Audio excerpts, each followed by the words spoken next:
Hey guys, welcome back to the channel. This is Monkey in the Morning. I'm Monkey, and we're gonna have some fun tonight. Hopefully, I just saw something that literally right before I went to hit the start button. Relativity, rel- relativity space. They had a failed rocket launch today. For those who don't know who these people are, they're making a 3D printed rocket, and apparently their rocket had some kind of anomaly that made it so it didn't. Let's see. The world's first 3D printed rocket launches on its third attempt, but fails to reach orbit after an anomaly during its second stage separation. A company live stream reveals the unmanned Terran 1, built by Relativity Space, had been intended to gather data. It's really an interesting thing. Yeah, you can watch a video. Who did it? Somebody has a video where they went and went to the place that makes these, and it literally a 3D rocket that's printed. Of course, it's 3D, like they're launching a 2D rocket into space. That's a good one, Monkey. But no, it's 3D printed, and it has these big.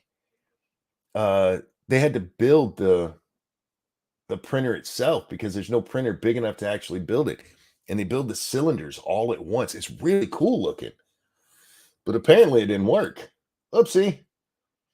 I prefer my rockets to be one-dimensional rockets are the best. Hey, Tweerdo, how you doing over there? Guys, just for the record, I'm fine. I've had several people reach out to me. And for the record, I don't mind people reaching out. It actually feels nice to have people care about you. But I'm all right. It's just been rough. That's all.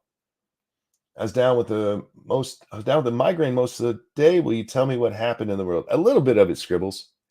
Um, what are you doing up so late? This isn't a weekend. What the hell are you doing up, man? Did you end up napping? I hope your headache feels better, man.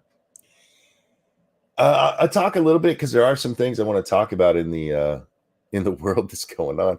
The Trump thing, of course, because it's just too funny. It's just too funny. We talked about this the other day. Alvin Bragg out there in New York, this fucking DA who comes out there and like, look, we're gonna make it so we're not prosecuting people for these lesser crime things. You see, like if you rob a woman and you had a gun on it at you at the time, we're not really gonna prosecute you. This is a real thing. You can look this up. That one of the first things he does is he come in and what's the name of the mayor out there? Eric Adams, right? Eric Adams. Hey, Nuts, how you doing, sweetie? Eric Adams is like, dude, I ran on a Law and Order thing. What the hell are you doing? And so you have this guy who's like, yeah, we're gonna stop with all the nonsense prosecutions. And so what's he hanging his hat on right now? Travis, thank you so much. I finally came live. Well, thank you so much for the donation. I appreciate it. I haven't been live for a few days, so. But anyway, Alvin Bragg, he's hanging his hat on this Trump prosecution, which basically boils down to a misdemeanor tax filing.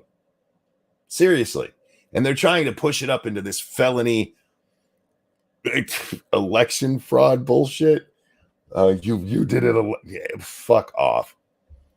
His main source on this thing, his main witness, his star witness is Michael Cohen, a man who literally went to jail for perjury. Now, we don't call it perjury, we call it lying to Congress.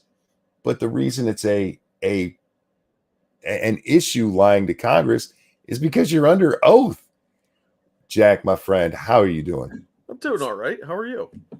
Now we're talking about, so let's just keep moving on. Fair enough.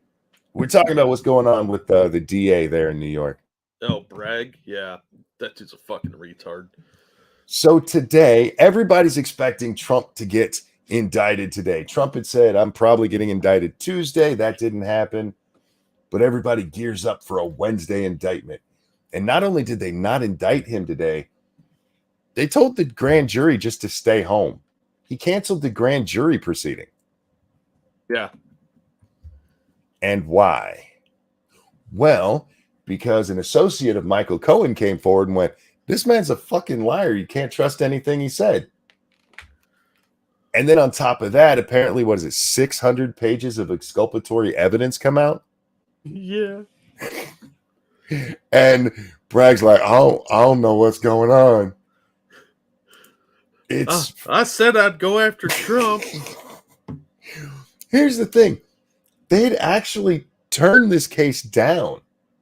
Yeah. And one of the lawyers, I forget his name, who was working in the office, he's like, I'm quitting over this shit.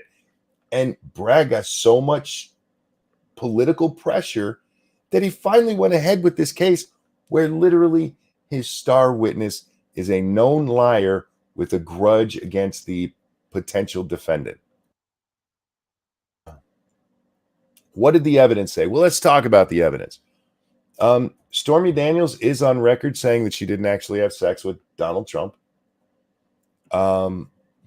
She now claims that was done under duress. She claims that she can describe his penis and it looks like what is it, the little things from Mario? A mushroom? The mushrooms, yeah. I thought it was going to be the best penis ever. No, it doesn't look like penis ever. It's huge. Thank you, tall person. Happy National Chip and Dip Day. By the way, did you see Anna Kasparian tweeted against calling women birthing people? Leftoids big mad. I did indeed. I actually tweeted out about it. We'll talk about that later. Yeah, poor Anna. She seems so sad, you know? You better bend the knee, lady.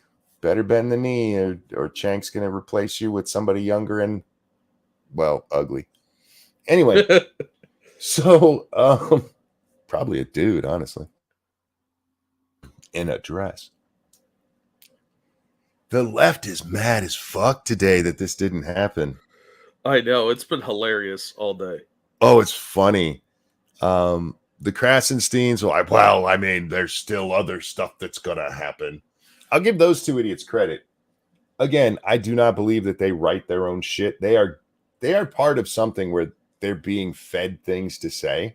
Yeah. And by the way, that's not a guess or anything. You can find video of these two idiots from before they got kicked off Twitter saying that's exactly what they do. It really is. So it's not like I'm making shit up. But they would, at least they kind of seem to see the writing on the wall, like this one's not going to happen. Everyone else is like, it's still going to happen. And you know what? It could, Jack. It is possible that tomorrow morning we'll wake up and Bragg's dumbass will have indicted Trump on this nonsense. It really won't surprise me. The thing is, this is not a crime that they send people to prison for. Even if they get them on it, they get them on a misdemeanor, right? Oh, at best. This is a fine. At best, yeah. Now, back to the evidence. Michael Cohen did make $130,000 worth of payments to Stormy Daniels. She did sign a non-disclosure form saying she wouldn't tell the world that she had sex with Donald Trump. She then tried to sue Donald Trump for saying he didn't sleep with her, which was tossed out of court. And probably violated that NDA, so she'd have to give the money back. It also, she owes Donald Trump, at least last I know, about $250,000. Oh, she trying to direct that right over to Avenatti. She said when this happened, this goes back to when the suit happened, because suit gets kicked out of court. She tries to appeal the verdict and the amount of money that she had to pay, and she missed her filing deadline for the appeal. Oopsie. So they were just like, yeah. And by the way, the judge did nothing wrong. This is actually fine. And she said she would rather go to jail than pay him any money. No. She's like, look, that could be arranged. I get paid for humping, not the other way around. Right. This is the opposite of what I was trying to do. That is what this is all based on. Of all the things you're going to go after Trump for, this is what you're going to do over if he did it. And he still maintains that he never did, Jack. I wasn't there. I could believe that he did it. How about that? But this is the one you go after for him maybe having an extramarital affair. And from the beginning, this is the important part, guys. The lefties, including Bragg, are trying to say that he was using this money to help him in the campaign, because if it came out that he banged this nasty whore, then it would hurt him in the campaign. And all along, everybody on Trump's side, including Michael Cohen, I said, no, this had nothing to do with the campaign. This was to keep it away from Melania, to spare her. And intent does matter. Mm-hmm. So that's what they have going into this case. I don't know why they all got so excited about this, other than the fact that they are so desperate for this man to get in trouble for something. Well, all of these crazy lefties fall for the first thing that comes along that's like, we got Trump. They're like, yay, we finally got him. It's insane, man. Yeah, they're not smart. Real quick, let me grab a couple of these before sure. get too far. Thank you, Travis Gardner. So how did you defend yourself against bookstore commie poetry? I laughed hysterically, got the stink eye, and walked away. I'll tell you that story in a second, Monkey, if you haven't read my Twitter. I haven't. Thank you, Tall Person. Happy Cuddly Kitty Day and Happy National Puppy Day. Oh, thank you. I like both those things. And thank you, Frosted Glass. I'll be so damn happy if Anna gets replaced by a trans woman on TYT, and when Anna asks why, the tranny says, I'm fucking better than you. Oh, yeah, that would be awesome. That would be hilarious. I'm fucking better than you. I'm better at being a woman.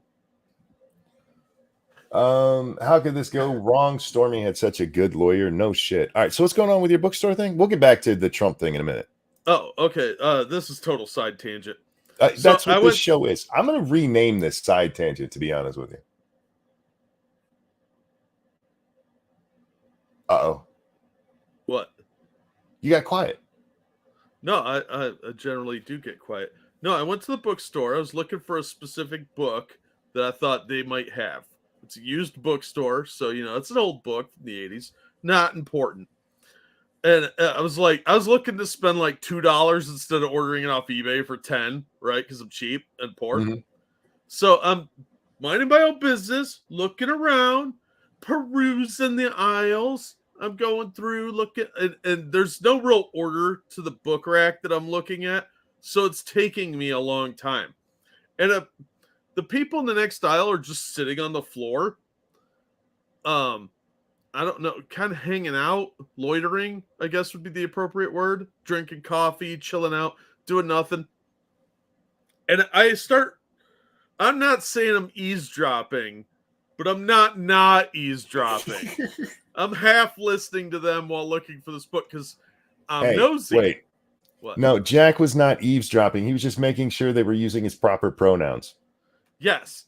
Yes. I was verifying appropriate pronoun usage. Indeed. And then I'm not really. It sounded some boring shit. They're talking literature, and I'm like, you guys are fucking losers. So I go back to what I'm doing, focusing more on my book search because I wanted to get out of there. I like bookstores, but they've ruined it because by putting chairs in there and letting people just hang out. That it's not a fucking library. Go to the library and do that shit. And then this person of transition says to one of the others, "Oh, I meant to tell you, you inspired my new poem." Oh God. And I was like, "Oh, what now?" So they start talking about poetry. And apparently the subject who inspired the poem introduced them to Sestina, which is a type of poetry. And she said, I'm trying Sestina, and blathered on for a while about it. And she thought, it's been a delightful challenge to me as a person. Shit like that, saying how inspiring it was to challenge themselves with a new type of poetry and lyrical stylings and buzzword. And then said something about like the poem was inspired by this guy, and she's using her poetry as usual to fight systemic oppression. And it says a lot about a capitalist society because she had never heard of this form of poetry. She had only heard of haikus. I'm like, there's 15 forms of poetry. Okay. I learned that in college. They'd only ever heard of haikus? Well, I don't think this person understood the forms of poetry because there's several, like limerick, narrative. Didn't know of a limerick, for fuck's sake? Well, I imagine she's heard of that. I'm saying she because I'm being generous here. Sure. Because that Adam's apple was very noticeable. But as soon as the buzzwords started flowing, I could not help but eye roll. And then as it went on, like this person ranted. And I my first thought was, this is a sonnet. I said that to myself because that's another form of poetry that they apparently didn't know. And I started laughing. And that's when I was like, all right, I got to go because I'm going to get in a fight with these fucking communists if I don't get out here. They were clearly communists too. Sure, yeah. So I was like, all right, I'm out. I can't deal with this. So I went and paid for the 2 books that I found that weren't the ones I was looking for. And then I left because Jesus fucking Christ. Goddamn commies everywhere. They're college kids, it's obvious, but for fuck's sake, oh, you inspired my new poem. Get a job, you fucking loser. I'm going to write a limerick about those people. They've inspired me. Yeah, well, I think there's a ballad in there somewhere. The ballad of I don't have a job and don't know what work is. Oh, man. It must be nice to just go. Actually, not even. I can't. Look, I love bookstores, Jack. I do. I like just being in them.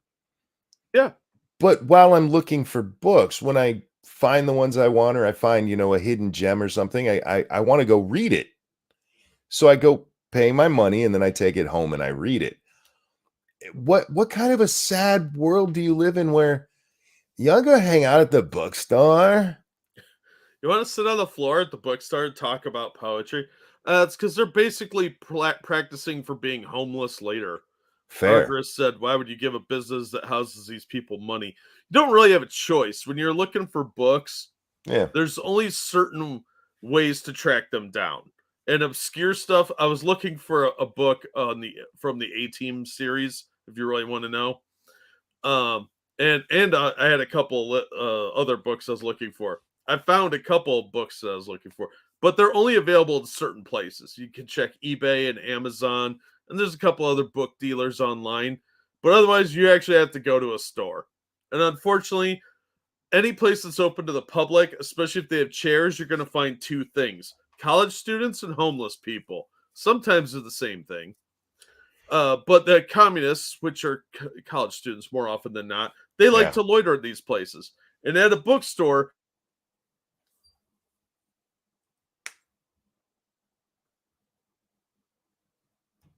Uh-oh. I think my internet just did it to me again.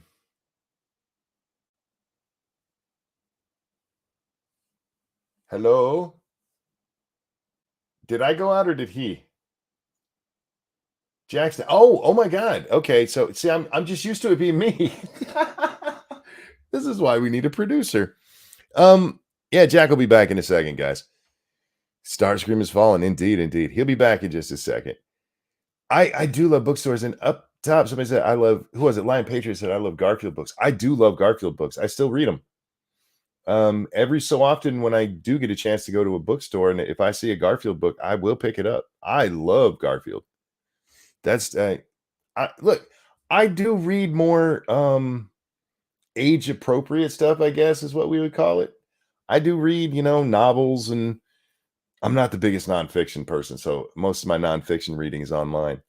But I do read other stuff, but I'm not gonna lie to y'all and be like, nah, man, I'm too grown up to be reading cartoon. But I love cartoons, man. Snubber, thank you so much. It's very, very generous. I work at a campus. Loitering on the floor is common. Also, Brianna Wu and Anna are really pissing off the trans community. All we need is Riley Dennis now, and my disbelief will be complete. I've been blocked by Brianna Wu forever. I made a joke when she was running for Congress about, they could throw rocks from the moon. Brianna Wu honestly thought that you could go up to the moon, pick up a rock, and throw it at the earth and do damage. Because Brianna Wu's an idiot. But she blocked me for a joke about that. Anna's blocked me too. The only reason I saw Anna is because somebody I follow had responded to them saying, when you're right, you're right. What the hell did Brianna do? Have you read the Dark Tower books? I'm not a big Stephen King fan. I know people love Stephen King, and I'm just not a fan. So I have not. You see the Krasensteins trying to spin Bragg's fuck up? No, are they on that now? I've been arguing with Krasenstein fans all day because I suggested that they might be incestuously gay brothers. Their fans are mad as fuck about that, man. Did AOC block you? No, I'm not blocked by AOC. Honest to God, guys, I don't mess with AOC that much. Thank you, Snubber. I want transition gatekeep by doctors and therapists. I'm having a hard time disagreeing with that. Is that what they're meant? No, I'll just be able to do it wherever. They might be. I thought it was a known fact. Well, I've been enjoying several of the Krasenstein fans are like, oh, you're so sick. Do y'all know what Ed posted when he first came back? I know I've talked about it. Did I ever show it on screen? I can do that because I do have it saved now. I had to go find it for this one idiot that I was pointing it out to. Where's it at? There it is. This is how Ed Krasenstein announced his return to the world. This right here. They're back. The Krasenstein brothers. This is the ambiguously gay duo. We used to make jokes that this was them. And this is how he announced their return to Twitter. Don't get mad at me that I'm calling your heroes incestuously gay when this is what they put up there. You can't blame me for their dumbass. I mean, you can, but it's wrong. Speaking of that, while we wait for Jack to get back, those of you on Twitter, see, I got accused of abusing my cat today. Yes, I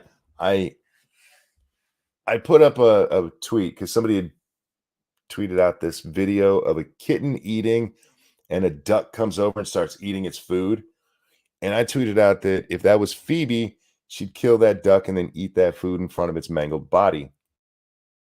And apparently that means I abuse my cat because no cat would protect its food. It'll share with other cats unless it's abused. Was Eufio drinking in? I don't know what his problem was today, but it was Eufio, fucking retard. Yeah, Phoebe's abused. The cat who runs my home is abused. What's up, Jack? Sorry about that. Something's going on with my internet lately. No, it's all right, man. I was like, is that me or him? Because I can never tell with my fucked up internet. I thought it was yours too because I wasn't looking at the StreamYard. So I was like, oh, Monkey got real quiet. And I'm sitting here talking to myself for a minute. And I'm like, oh, son of a bitch. That's me. Travis Gardner, thank you so much. I do love gray cats. I like all kitty cats. And thank you, Snubber. Brianna's tweet retweeted. Cool. Thank you, dude. I will check that out. Apparently, Brianna Wu's pissed off people too. Must be a day ending in Y. This is going to be hard to hear for some of my trans friends, but I'm going to say it anyway. It's entirely realistic that trans people could lose it all with this political trajectory continuing. TERFs are putting out a clear message. Trans people and trans allies are not. You have to be fucking gender study degree and have OD'd on Twitter to understand half the discourse. If you care about trans people, you will stop pretending this is an academic symposium. It's not. Human rights are on the line. Communicate so normies can understand. That's what they're mad about. That's not even her really standing up to them. When you said her gatekeeping, that doesn't sound like gatekeeping. That just sounds like her saying, hey, cut back the rhetoric. All dissent is gatekeeping. I guess. And aggressive. That's violence, monkey, don't you know? People are literally dying out there. Yeah, they really are. They really are. Let me grab this. Sorry about that, Black Hebrew Israelite. Thank you so much for the dono. Trump is such a boss. I got a hoe who gets paid for sex. Pay him because she couldn't keep her mouth shut. Hell, the lawyer she hired sent her to the poll at the age of 40 plus to earn his fees. That's right. That is right. Absolutely. That is right. Yeah, she's apparently not that smart. So we have like 4 different conversations going on. We'll get back to Trump. We really will. I'm not up on. I don't really care about any kind of structure. That's never been this show's purpose. So we'll get back to Trump in a minute. You were telling us about the bookstore and the commies. Yeah. Where'd I lose you? I wish I could remember. Okay, so I was mostly ranting. Did I tell you about the buzzwords? Did you get that part? Yes. Okay. Well, yeah, I just had to get out of there because I was trying not to laugh in their faces. And I never did find the book I was looking for, which just annoyed me because now you have to order it online. Yeah, you had been. That was kind of the long and short of it. I mean, I didn't really. Somebody just said to you something along the lines of, why would you give patronage to somebody who allows those people? Oh.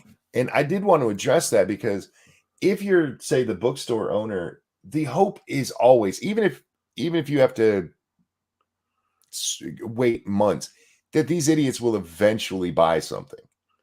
Yeah, that's the theory. I never liked that. I've worked in bookstores.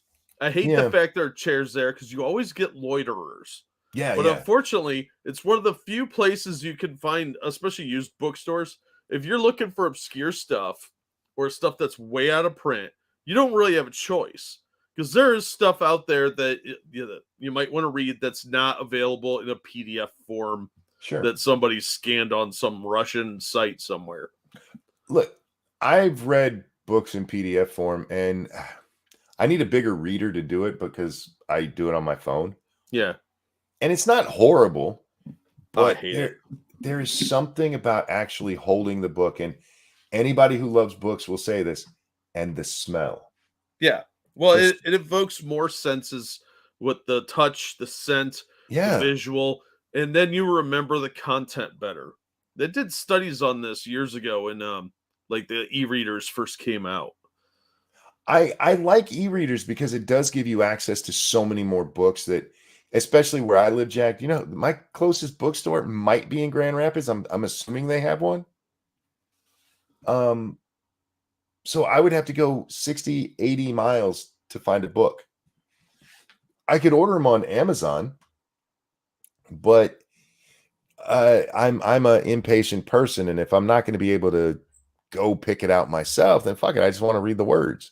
But there is a real difference. Yeah. And it depends what you're looking up. Like what I was looking for is an obscure volume from the A-Team set. And it's there's no reason for me wanting it other than nostalgia.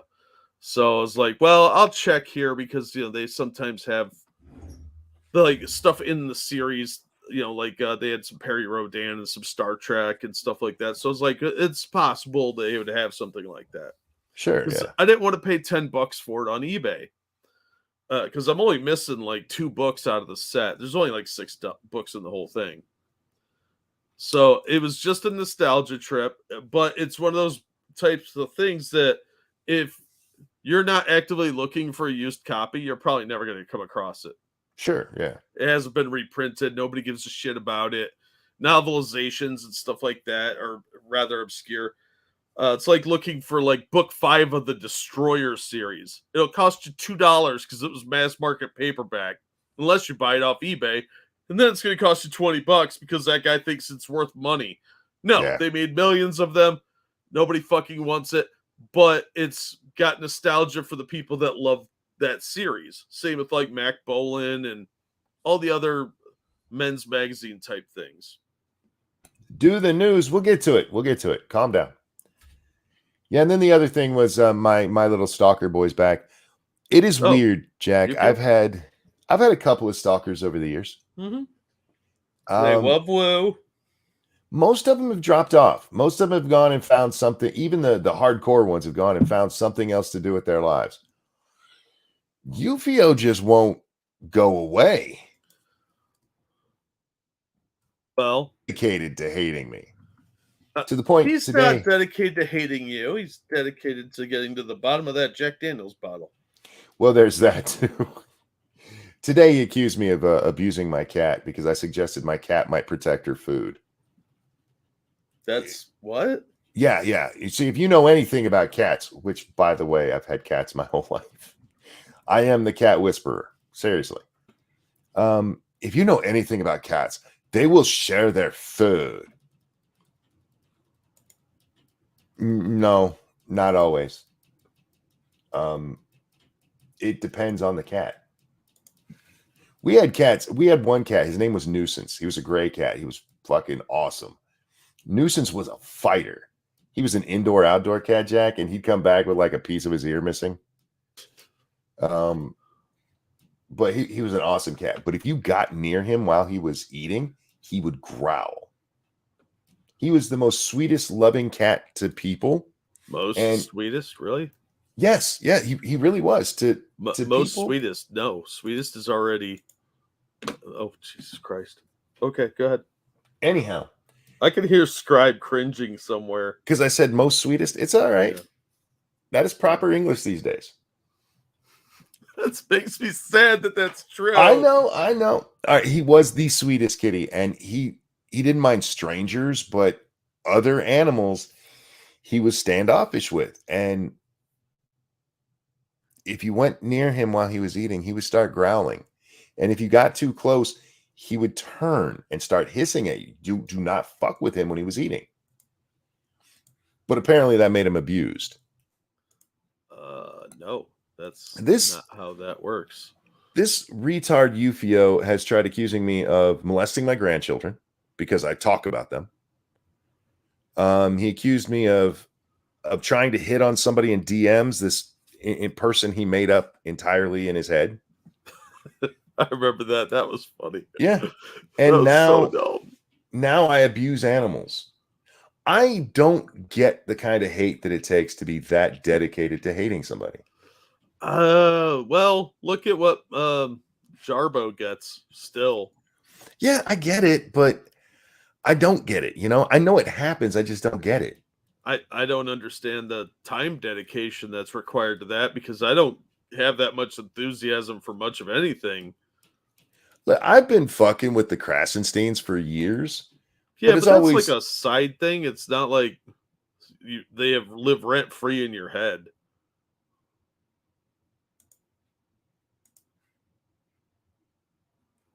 What did I die out again? A minute.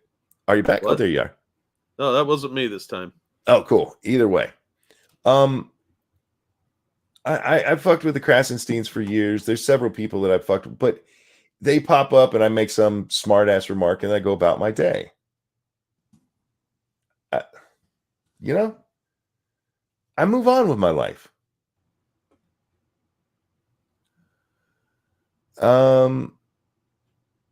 UFO was the dog with the pipe avatar, right? I told you he was a douche. No, that was a Dendro. Oh yeah, it's a Dendro. You're thinking of the wrong person. You're thinking of the wrong douche. Monkey was down that time. Yeah, look, man, it's live television. It happens. But anyway, so we both have shit internet, so unfortunately, that is true. Yes, and Dangerous, he did say that. Brian said that if Ed, his brother, knocked up Brian's wife, then it would still genetically be his child, which is fucking retarded. Yeah, well, he's just not smart. All right. So let's get back to Alvin Bragg for a minute. He had to cancel his grand jury thing today. It was supposed to be wrapping up today, Jack, with the expected indictment of Donald Trump for banging a whore and giving her money to keep her fucking flapper shut. You said flapper. I mean, I could have called it her cock holster, her, there's a lot of things that you could say there, but I was being nice. Meanwhile, this idiot's getting himself in trouble with Congress as Jim Jordan expands probe into Manhattan DA with testimony requests from former prosecutors. Whoopsie. Whoops. Alvin Bragg is one of the George Soros DAs. Yes. House Judiciary Committee Chairman Jim Jordan expanded his investigation into Manhattan District Attorney Alvin Bragg's handling of hush money probe into former President Donald Trump, requesting testimony from 2 prosecutors who resigned from the New York case over disagreements with Bragg. Now, it should be noted that the U.S. Attorney, the Justice Department, they both looked into this and went, yeah, there's nothing here. Both of those ones, yeah, we're not. Southern District of New York, nah, we're not touching that. The Department of Justice went, there's nothing fucking here. But Alvin,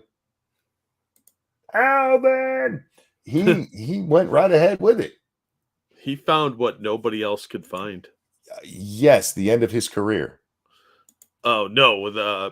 I think a lot of people found that, but... Jordan on Wednesday sent letters to Mark Pomerantz, former New York County Special Assistant District Attorney, and Carrie Doon, former Manhattan Special Assistant District Attorney, both of whom resigned from Bragg's Trump investigation in February of 2022 because they disagreed with the district attorney's reluctance to try and indict Trump on the second grand jury that had been impaneled in the case. This is what we talked about earlier, guys. He kind of got pressured into pushing this forward. These 2 idiots, they resign and they're like, we should make our resignation letters public. And that's exactly what happened. And then the public was like, oh my God, these guys quit. That's how much they believe in doing this. That doesn't mean anything. Dumb people do shit all the time because they have an inherent belief. I know that they're fucking me on this. You know what I mean? Stupid people exist. You should have been able to look at this and been like, yeah, there's nothing here. Everybody else who's looked at this has gone, there's nothing here. And you pushed ahead. However, Jack, it does mean that now I'm going to get to watch Jim Jordan question these 2 idiots. And that's going to be fun. I hope so. I like watching Jim Jordan question people. He's really good at it. He is. He absolutely is. So there you go, guys. That's where we stand right now.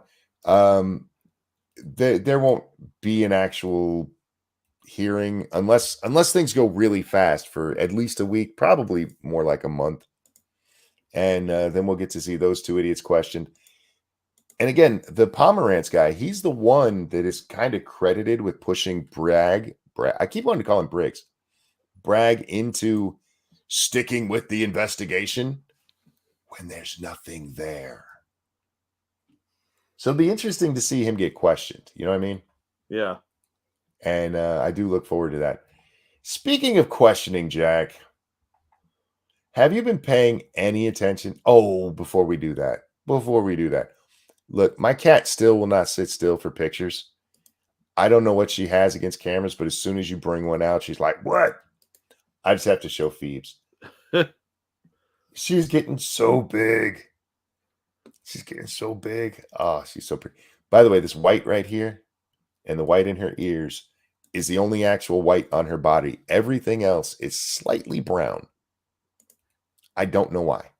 It used to be white, and I promise you she's clean. But yeah, it's just kind of brown. Oh, do I want to? Yeah, we're going to get back to that one. This one. This is the one I want to talk about.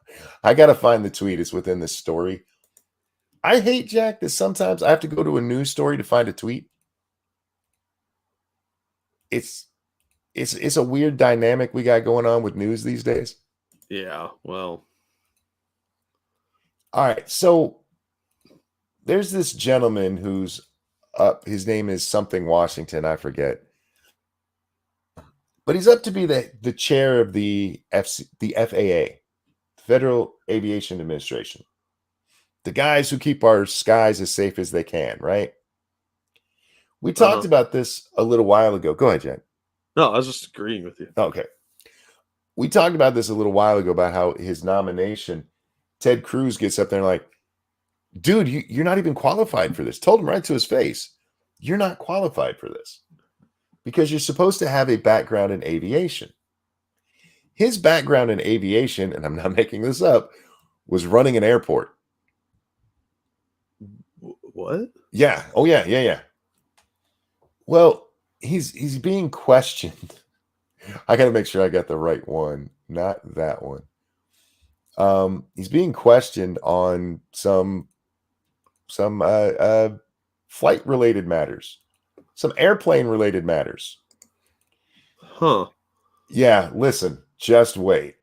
Mr. Washington, can you hear that okay? Yeah, it's a little low, but not too Make bad. sure. Okay, it's up as loud as it can go. Anyway, here we go.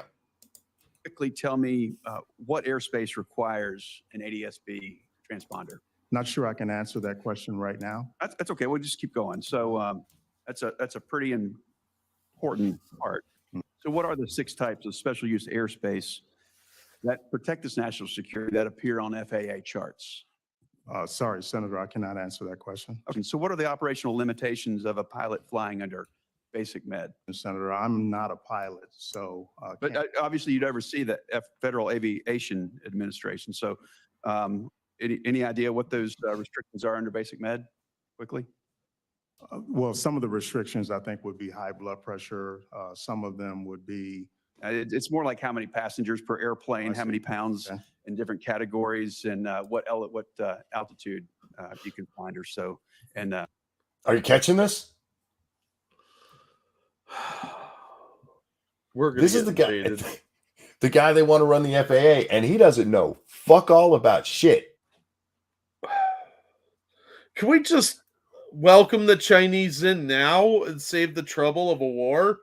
Because we're going to get conquered with this kind of clownery. The one answer he's given so far has been wrong. It's not even close. Hang on, we're not done. And then amount of knots, it's under 250 knots. So it's not having anything to do with blood pressure. So can you tell me what causes an aircraft to spin or to stall? Again, Senator, I'm not a pilot. Okay, let's. This is the guy that's going to be running that Joseph Biden put up there and said, let this man run the FAA. Well, I mean, that does explain quite a bit, honestly. This, by the way, he'd been nominated for something else and had to drop out because of scandal. He's been up for this for quite a while. He could have at any point been like, you know what, maybe I should brush up on some of this shit. You would think so.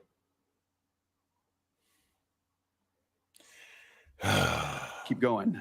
What are the 3 aircraft certifications FAA requires as part of the manufacturing process? Quickly, please. 3 aircraft certifications. Again, what I would say to that is that one of my first priorities would be to fully implement that Certification Act and report. You know the 3 types, Mr. Washington? He asked you what the 3 types are, and you're like, I'm gonna make sure that the certification gets done. Which one? If you don't understand what the certifications are for and you can't answer that, how would you know to implement this if it's a good idea or not? The 3 types. Okay. Yeah, that's type certificate, production certificate, and airworthiness certificate. Okay.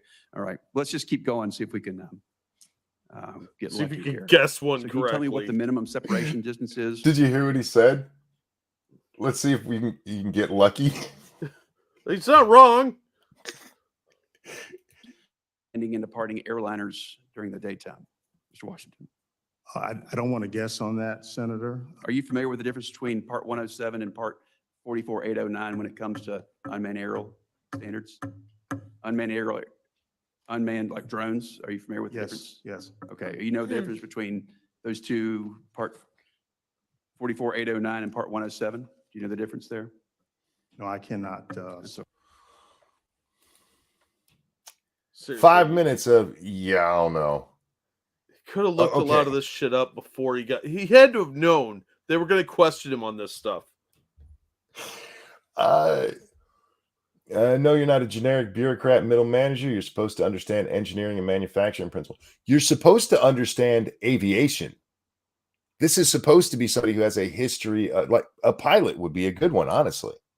Yeah, but even if he wasn't a pilot, he should at least have some passing familiarity. I mean, I probably could have guessed a couple of these right. Several people, diversity, higher diversity. Here's the thing, though. You could pull a black man who was in the Air Force, who's, I don't remember do they use the same designation as the Army? So like a general or somebody who's put in a lot of time in the air and understands this stuff. Do you mean the Air Force or just black people? Air Force. Oh, okay. I was gonna say, I think black people use the same terms as everybody else in the Air Force. No. I was asking about their ranking. But anyway, you could have had we have them. It's not like they're hard to find. Right? Find somebody who's actually fucking qualified. Who's go ahead, make it a black man, but get a qualified black man for fuck's sake. Yeah, nobody cares. When you ever seen somebody in this position? You never see them. You don't know what color they are. Who cares? Just get somebody that's not a fucking retard. Why you pull up Mr. Magoo? Oh yeah, I don't know. And the one time he did answer, he gave us 2 answers, right? And both of them were wrong. This is the guy that they want to have. It's kind of like having Pete Buttigieg out there with the transportation. He's got no fucking reason to be there. Well, seriously, they have the most diverse staff possible, Monkey. Don't worry.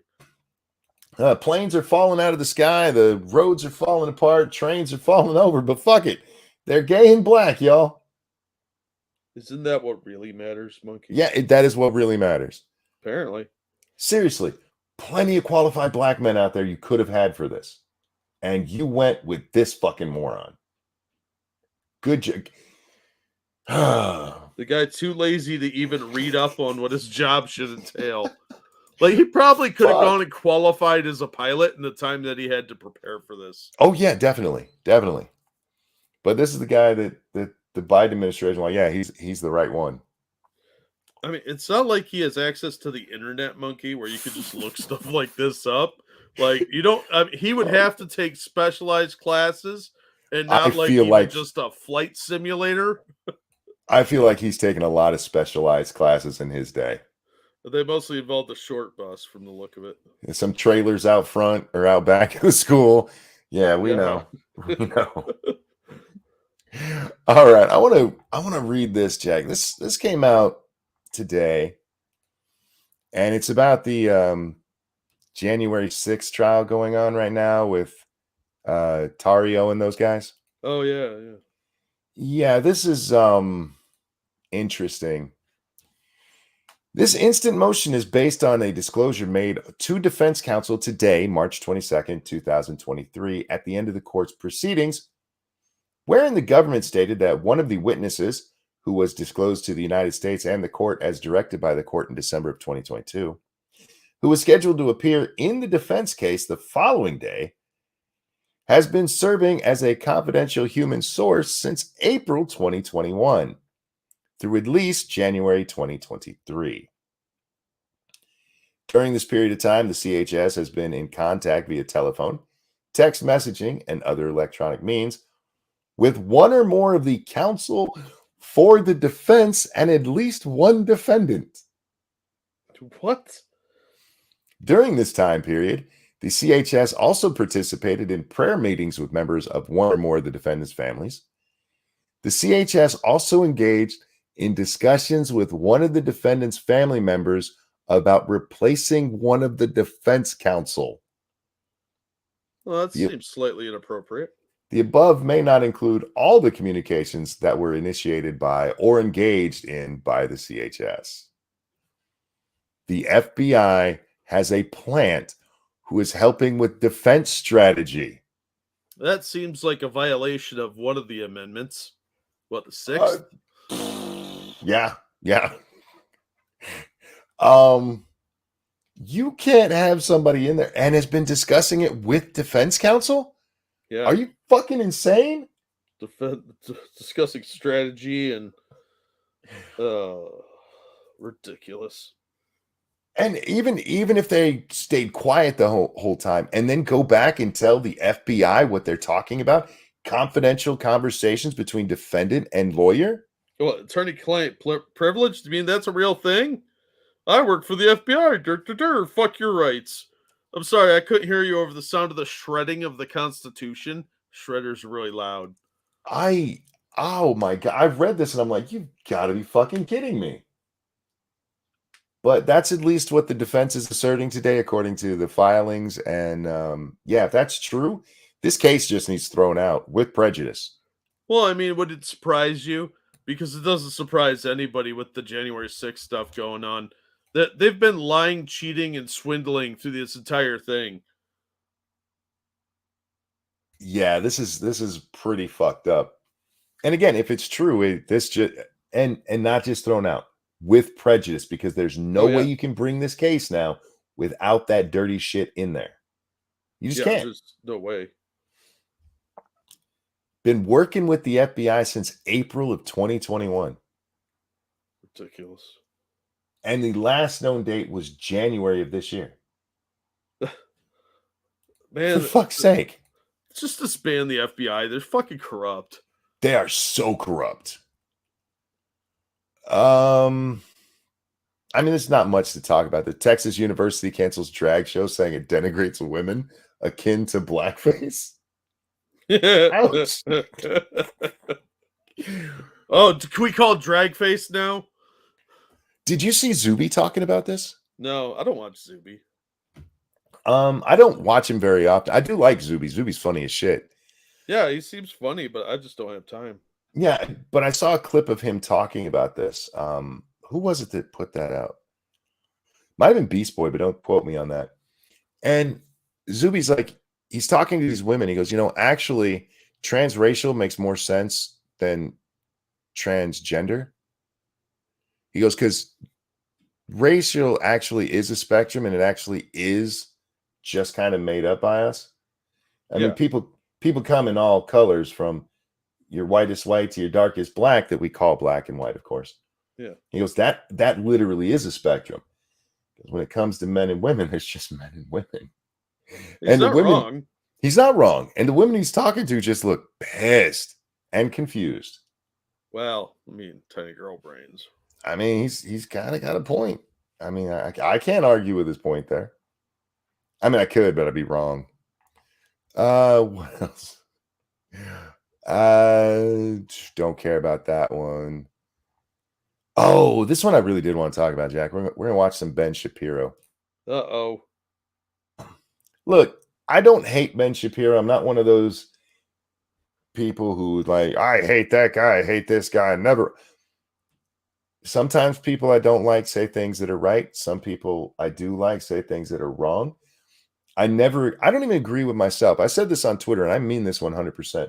I don't even agree with myself all the time. Well, I mean, opinions change. It's just the way of the world. I have constant arguments with myself about stuff, Jack, because I'm trying to figure out exactly what makes sense, and not everything does. And it's a fight. It's a losing battle. You're fighting an uphill battle with people pouring mud and rocks and whores at you the whole time. Well, my grandfather used to argue with his invisible friends, so and ain't nothing wrong with it. Yeah, it was a sign of mental illness. I've literally been doing it since I was a child. As far back as I can remember, I've always talked to myself, and it's how I work things out. Well, I talked to myself probably for the same reason he did, but neither here nor there. I do have times though, Jack, where I'm like, I don't know if I agree with that, and it's something I said. So anyway, the point being there, when it comes to people like Shapiro, I don't hate the guy. I think he clearly has his own agenda. He's clearly more right-wing than I am, especially when it comes to social issues. But sometimes he says stuff that I just have to address, and this is one of those. Now, this is a long clip. I don't know how much of it we're going to watch because, well, it's me and it's a long clip. You know, most people would look at a 7-minute clip and go, that's not that long. They need to watch our show more. Yeah, because they'll be here for like 2 hours. Fuck, that was loud. Same clip. Was that too loud? I don't know. I was talking. Oh, here.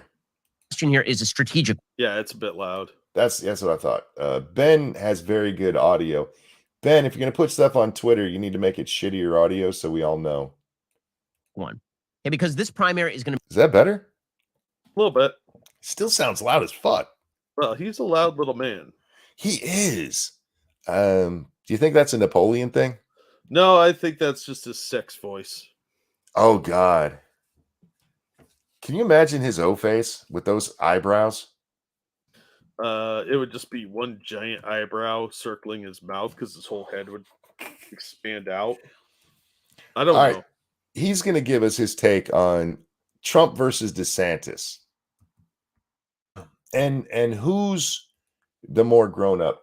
Or sorry, who's the faithless just said he's trying to look grown up. I don't judge guys for growing beards and stuff to look more grown up. I have a baby face. Jack, until I was 30, I looked like I was 16. I have to have facial hair or I look like a really old child now. When I was in college, I looked like a cop. Nice. Yeah, don't get invited to a lot of parties that way. And when I would go to a party, I'd just stand by the keg and eyeball everyone. It was fun.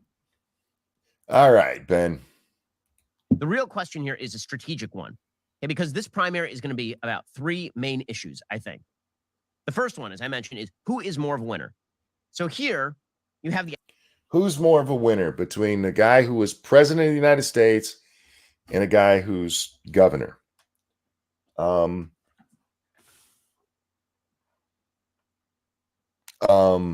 think he's talking about public perception, though. I mean, he kind of is. Snubber, thank you. Speaking of sex voice, Ben's wife is stacked, though. I'd go trad for that. I don't know if I've ever seen his wife. I have not, but I'm not real interested in his wife, who's a doctor. I don't know if you've heard that. I hadn't heard that. Do we know what kind of medicine she practices? Sexual healing? I don't know. Oh, I God. imagine she's like a surgeon or something. I say, you think she's like a proctologist? That'd be funny. Anyhow, my wife's a proctologist, though. She can help you get your head out of your ass. I think he would have made that joke by now. Yeah, he probably would have. Real quick, though, thank you, Black Hebrew Israelite. Biden nominated a Supreme Court who didn't know what a woman is, a cross-dresser in the Department of Energy who steals luggage at airports. Still funny, by the way. Judges who don't know what 5 Amendment protections are, and a press secretary who can't read. I think he's on par for Biden's picks. You're not wrong. You're not wrong at all. I do want to point out that I do agree with some of what Ben says here. Before we get into me ripping into what he says here. Oh, okay. Yeah, there's part of it I agree with. The evidence of your eyes, and then you have the evidence of your heart. Right? And these 2 things are going to be in a battle for Republican voters. The evidence of your eyes that Ron DeSantis is more of a winner than Donald Trump, at least over the past 4 years, in terms of. See, he puts a little caveat there. At least over the last 4 years. By the way, he actually uses a 5-year time span for this. It's gonna spoil that a little bit. Elections, not in terms of policy. He did a lot of wonderful things as president, but in 2018 he got his clock clean. It's 2023. You don't know me. Oh. That's 5 years ago. But anyway, all right. In 2020, he lost to Biden, and Republicans outperformed him along nearly every other line. In 2021, he lost 2 Georgia Senate seats by single-handedly intervening in those Georgia Senate races. And in 2022, all of his handpicked candidates in a very competitive Senate run for a Republican Party lost.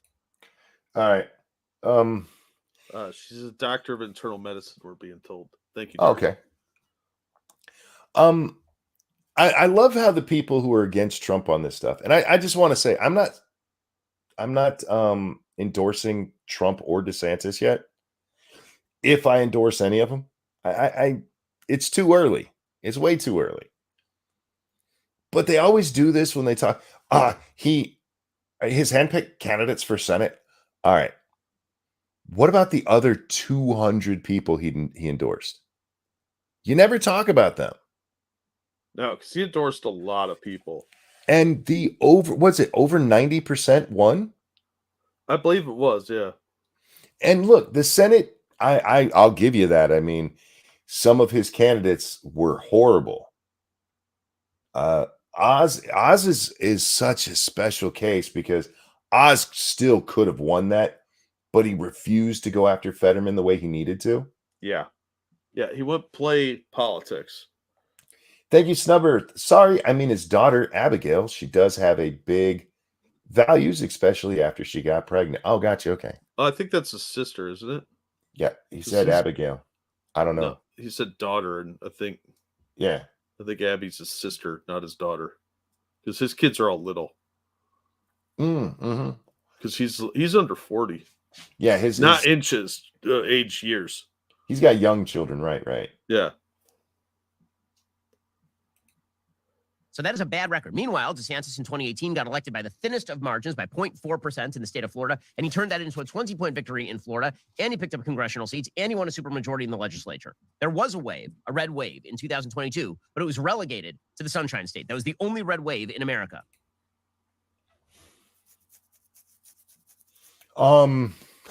Okay. Here's the thing with that, though. Donald Trump in 2018 had the entirety of media against him, social and otherwise. Yeah. After he wasn't allowed to be on most platforms at that point. After 2016, we saw Google come out and go, we're not going to let this happen again. Mm-hmm. And we slowly saw where, you can't, you're being a little too conservative there. You're doing that stuff that's funny, that's going to get people to actually listen to what you guys are saying. Can't have that. What's happening in Florida. So in terms of just the pure evidence of your eyes, when you look at who is more of a winner, at least in the foreseeable past, what you see is that DeSantis is more of a winner. All right, let's pause there. DeSantis wins his second election by 20 points, right? We're going with the Trump loses in 2020, right? How many votes did he pick up? 11. In any other circumstance besides the 2020 election, Trump gets reelected. A president who picks up that many votes, like 11 million votes, right? Yeah. In any other consideration, he wins. Yes, he loses 2020. We're not going into it, guys. We're not allowed to. YouTube just nuked Brittany Venti. Ooh, I'll have to look into that. Yeah, I saw that on Twitter. So he picks up, it was 79 million. Was that the vote? So he picks up 65 was the first vote total, right? 65, 63, somewhere around there. There's a lot, yeah. He picked up more than 10 million votes with the entirety of media working against him. Nonstop, 24/7. Pushing bullshit after bullshit after bullshit about the man. He said COVID is a hoax. No, he didn't. They lied about him over and over and over, and he still picked up over 10 million votes. Do you think that would happen if DeSantis got that kind of pressure? Maybe. Probably not. Maybe. But he didn't have to face that.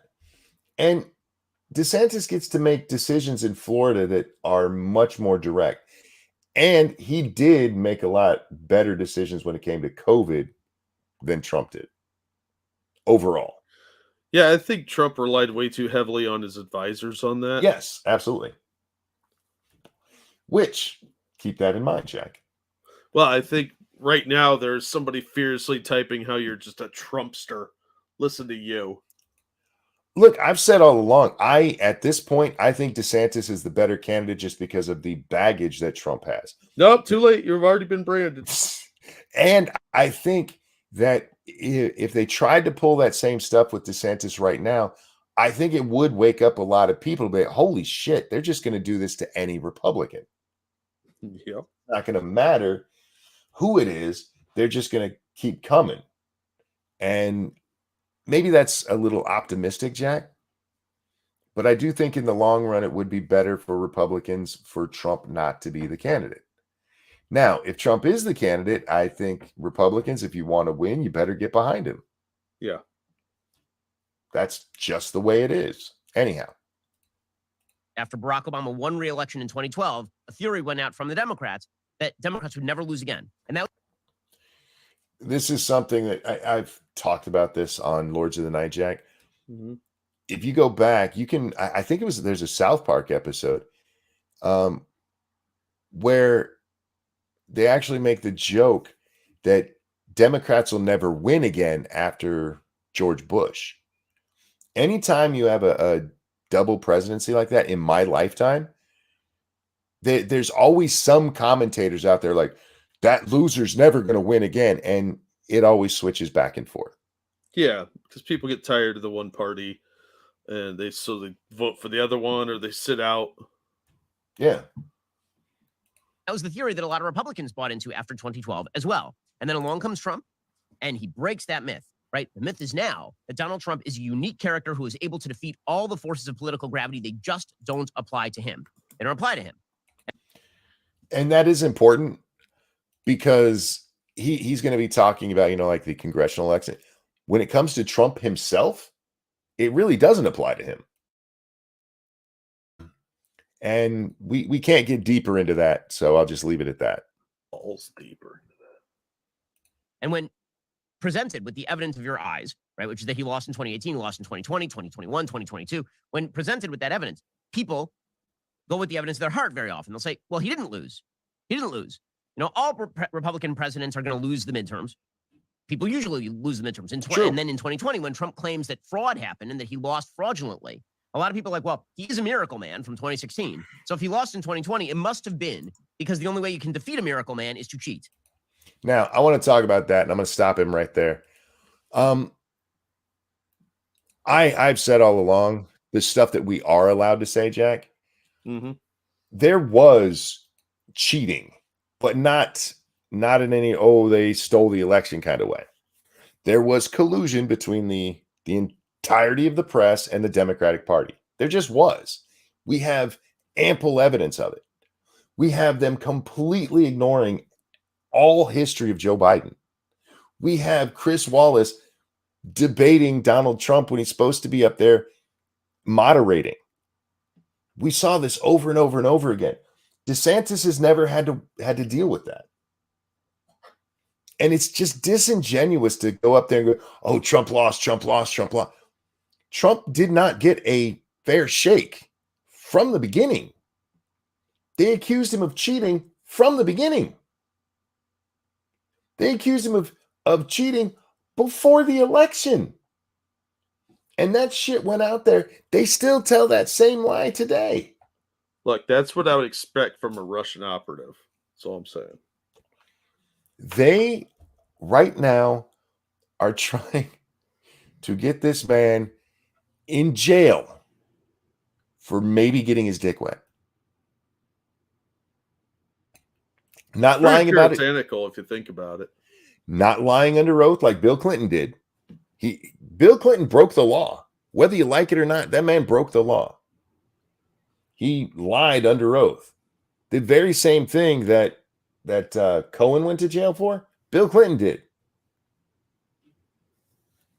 No problems there, because that was just his personal life. No, that's personal. But with Donald Trump, we got to talk about what he did with his wiener, because he's Donald Trump.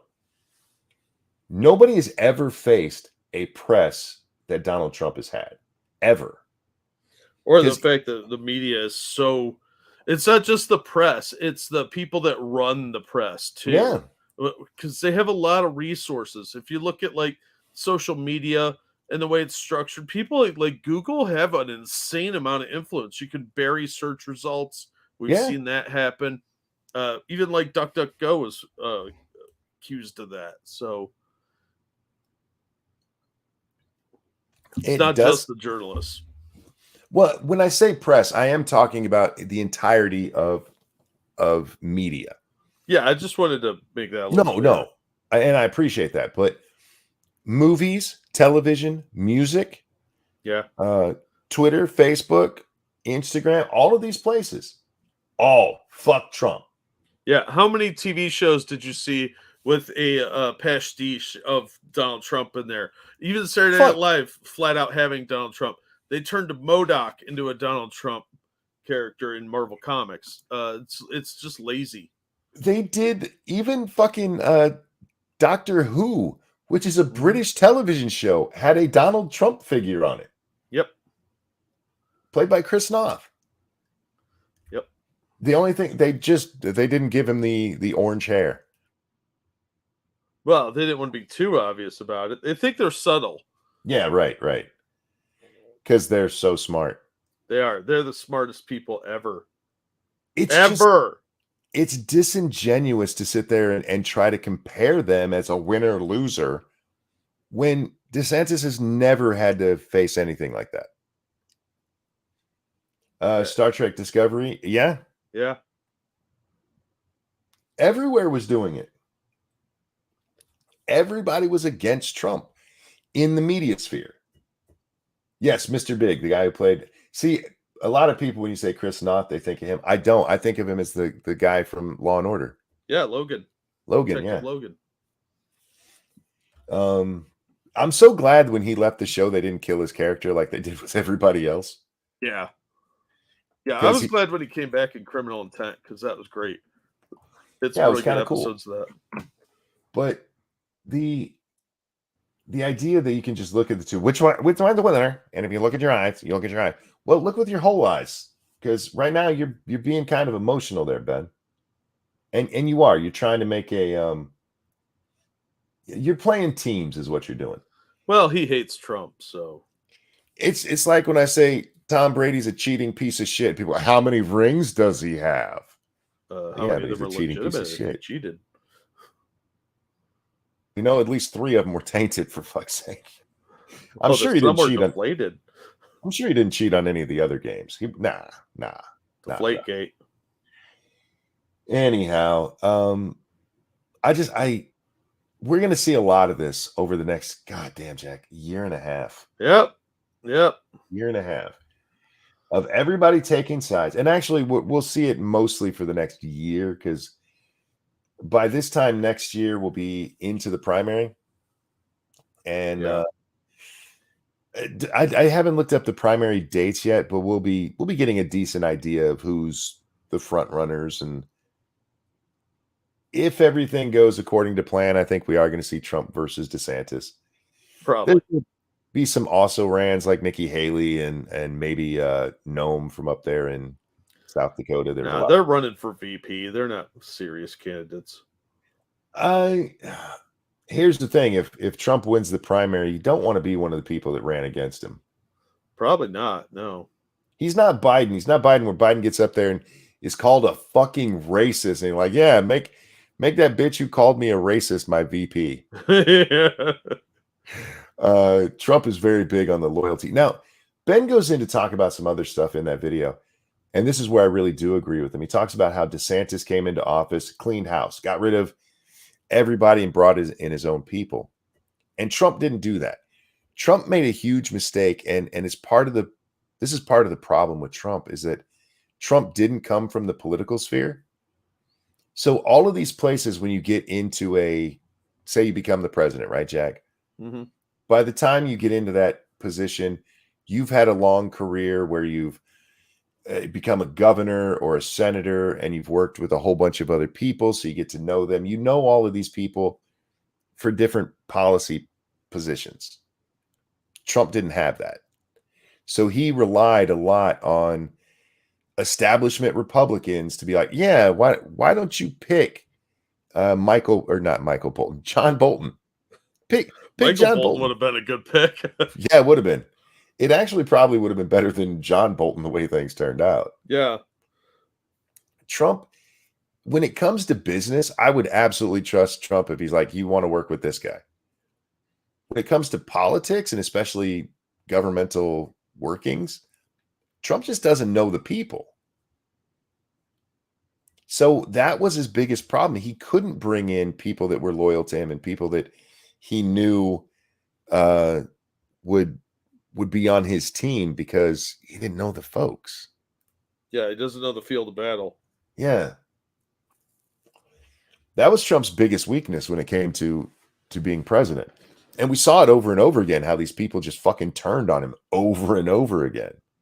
Well, I think that is also DeSantis' weakness, though, is because he is a professional politician, and there's so much distrust in government now.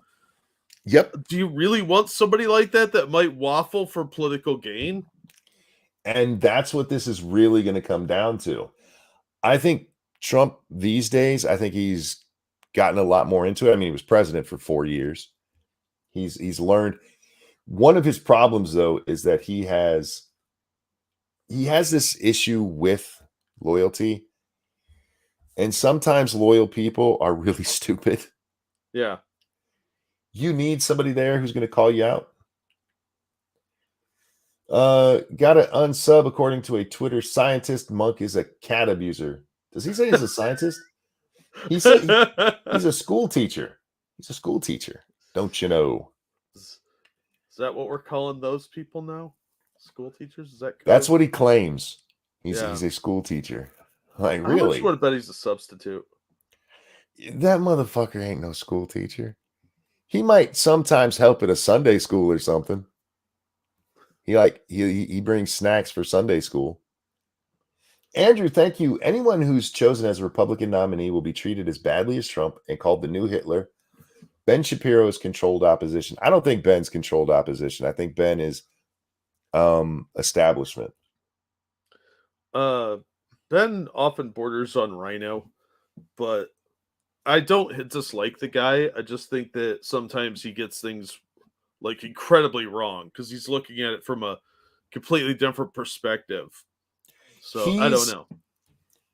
I mean, Ben at least came over to Trump-ish when he gets the nomination and he's the president. But Ben was never somebody who liked Trump, and he actively disliked Trump. Yeah, I think he still dislikes Trump. He's not as bad as like the people at Bulwark and is that what it is? Bulwark, whatever, or the Lincoln Project.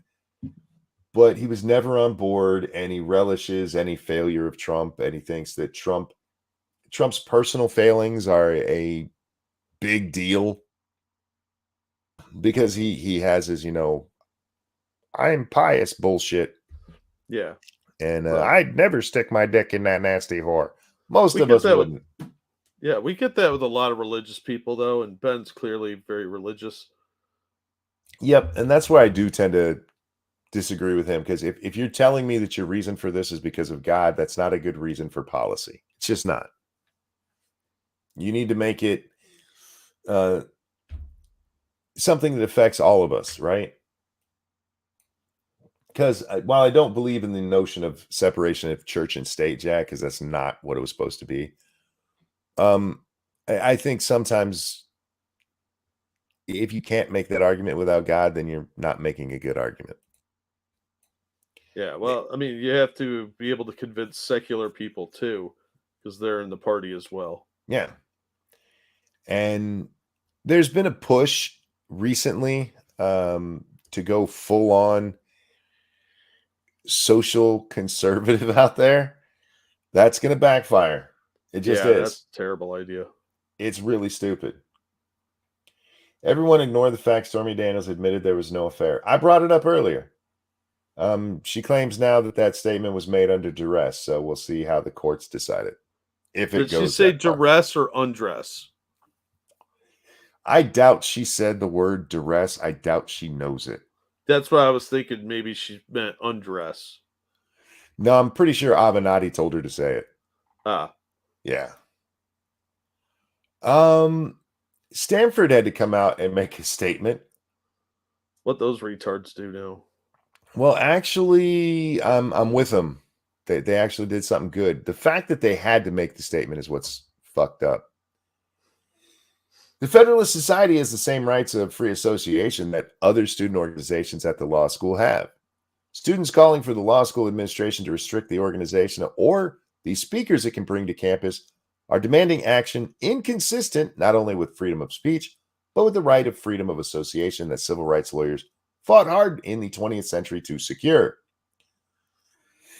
To do so would also be inconsistent with the Stanford Statement on Academic Freedom's requirement that expressions of a wide range of viewpoints should be encouraged, free from institutional orthodoxy and from internal or external coercion. Is this a please don't sue us statement? This is, did you see what happened at Stanford with that judge that? Yeah, the judge that got interrupted by that crazy bitch. Yeah. He gets up there and he's asking for the okay, he goes, I forget what the judge's name is. I'm so sorry, guys. But he gets up there to give a speech. And of course, oh no, he's too conservative. He said trans people aren't actual gods that came down to earth to bless us all. Yeah, how would he know that? He asks for the administrator, hey, could somebody shut these people up? And this woman gets up there and he goes, you're an administrator? And she goes, yeah. And she gives this speech about how fucked up this guy is, but hey, shut up to let him talk. I'm paraphrasing. It was a very backhanded kind of thing. Yeah. So fucked up that the school had to come out and go, yeah, what she did was wrong. Andrew, thank you. Separation of church and state meant separation of community and government. No community is supposed to be above any other community. No, it's actually specifically because of the Church of England and Jefferson. The biggest threats to liberty are the church and government, and they wanted to keep them separate so that there was no official church. So you couldn't have the government go, God said you had to pay higher taxes. Like the Church of England like to do. Yeah. Well, yeah. I mean, I get what you get divorced sometimes. Yeah, Andrew, I get what you're saying, but in this case, it really was to keep the government and church from working together to keep people down and just do whatever the fuck. And it was a smart idea. The problem was it was supposed to stop state religion, not all religion, and it's been used mostly to try to stop all religion. But anyway, so Stanford had to come out and go, look, Stanford had to do this. Stanford Law School had to come out and go, what the fuck is wrong with you pussies? I think we know. Well, this is the kind, you know what? Let's bring up Anna Kasparian. Because this actually works well with that. Why have we talked about her twice today? We didn't actually talk about what she said. We just mentioned that she said something. So what she actually said, Jack, she says this. Let me bring it on the screen there. See, I'm getting better about making sure you guys can see it. I'm a woman. Please don't ever refer to me as a person with a uterus, birthing person, or person who menstruates. How do people not realize how degrading this is? You can support the transgender community without doing this shit. Is it degrading or is it arousing? I don't know. What Anna's learning is no, you can't. No, you can't. You cannot support the trans community and say things like women are women. But what I wanted to point out here is same with the Stanford school. You guys made this monster. Yeah. You built it. You cultivated it. You wanted this identitarian bullshit. Sorry, we're not supposed to call it identitarian because that's actually a real thing. This identity politics bullshit. Real quick. Thank you, Cougar Knife. It says Big Mac on me. Thanks for that donation, man. It's very generous of you. And I do have kind of a craving for Big Macs, actually. I've been meaning to go to McDonald's. I haven't done it yet. I didn't, but now I do. Right? I love Mac sauce, man. I really do. That shit is good. And I have to be in the mood for it. For those who go, it's just Thousand Island dressing. No, it's not. It's a thick kind of version of Thousand Island, and it's wonderful. It's Thousand Island mixed with something else. Nut says, I agree with her for once. I do too. But my problem is that, and we've seen this over and over, even somebody like Ariel Scarcelli, who she was the lesbian who got kicked off the lesbian panel for the trans woman who didn't like her. Oh, yeah. All of these people helped build up this identity politics bullshit. And now it's biting them in the ass. And they're like, we can't do this.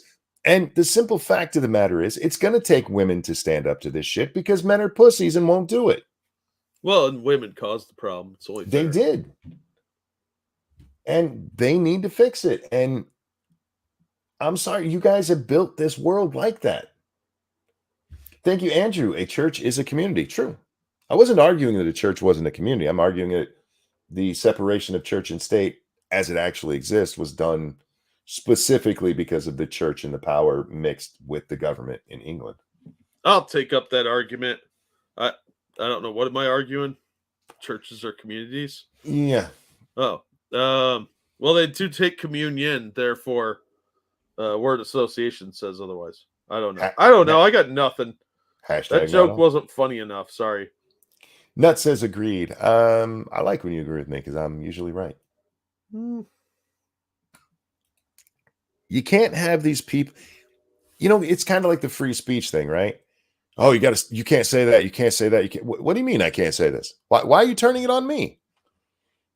Once you start down the path to this nonsense, it's gonna find you. You're never gonna be pure enough. Because if you have any common sense at all, eventually it's gonna kick in. Something is gonna hit you. And suddenly you're Hitler. And suddenly you're a fascist. Jack Ufio today accused me of trying to get my audience to exterminate gays. What? When I retweeted a gay man in a positive way, I was promoting his material. Yeah, that's clearly targeted behavior. That's me trying to exterminate gays. Obviously. I mean, what else could it possibly be? And that's the kind of nonsense that we deal with. And eventually these people it's gonna come back to you because you're never gonna be pure enough. How have you not studied history enough to under-fucking-stand this? You mean study the history written by colonialists? Yes, I do.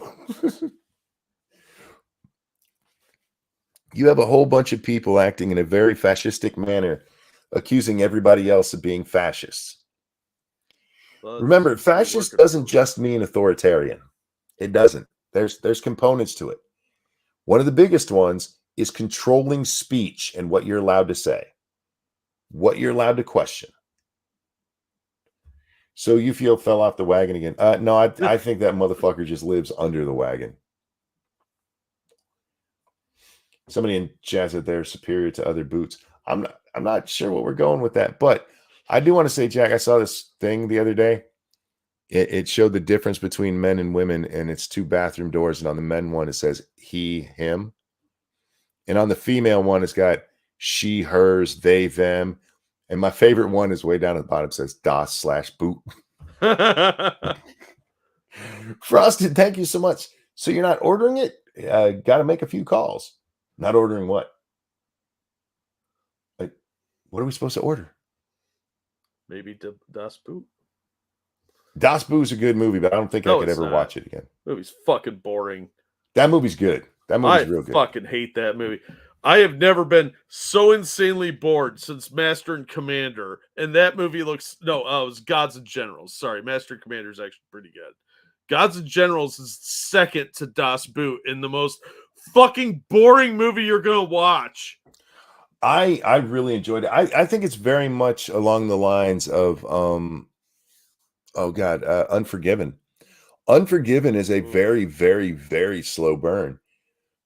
Same with the original Godfather. It is a very, very, very slow burn. Are we just gonna sit and list a bunch of movies that bore the shit out of me? Like I like Unforgiven, but it's a kind of a boring movie for most of it. See, and that's what I'm talking about. I would imagine that those movies would bore you if Das Boot did. Yeah, I'm not a big Godfather fan. I know some people find that sacrilegious, but no, I understand. They're technically good movies.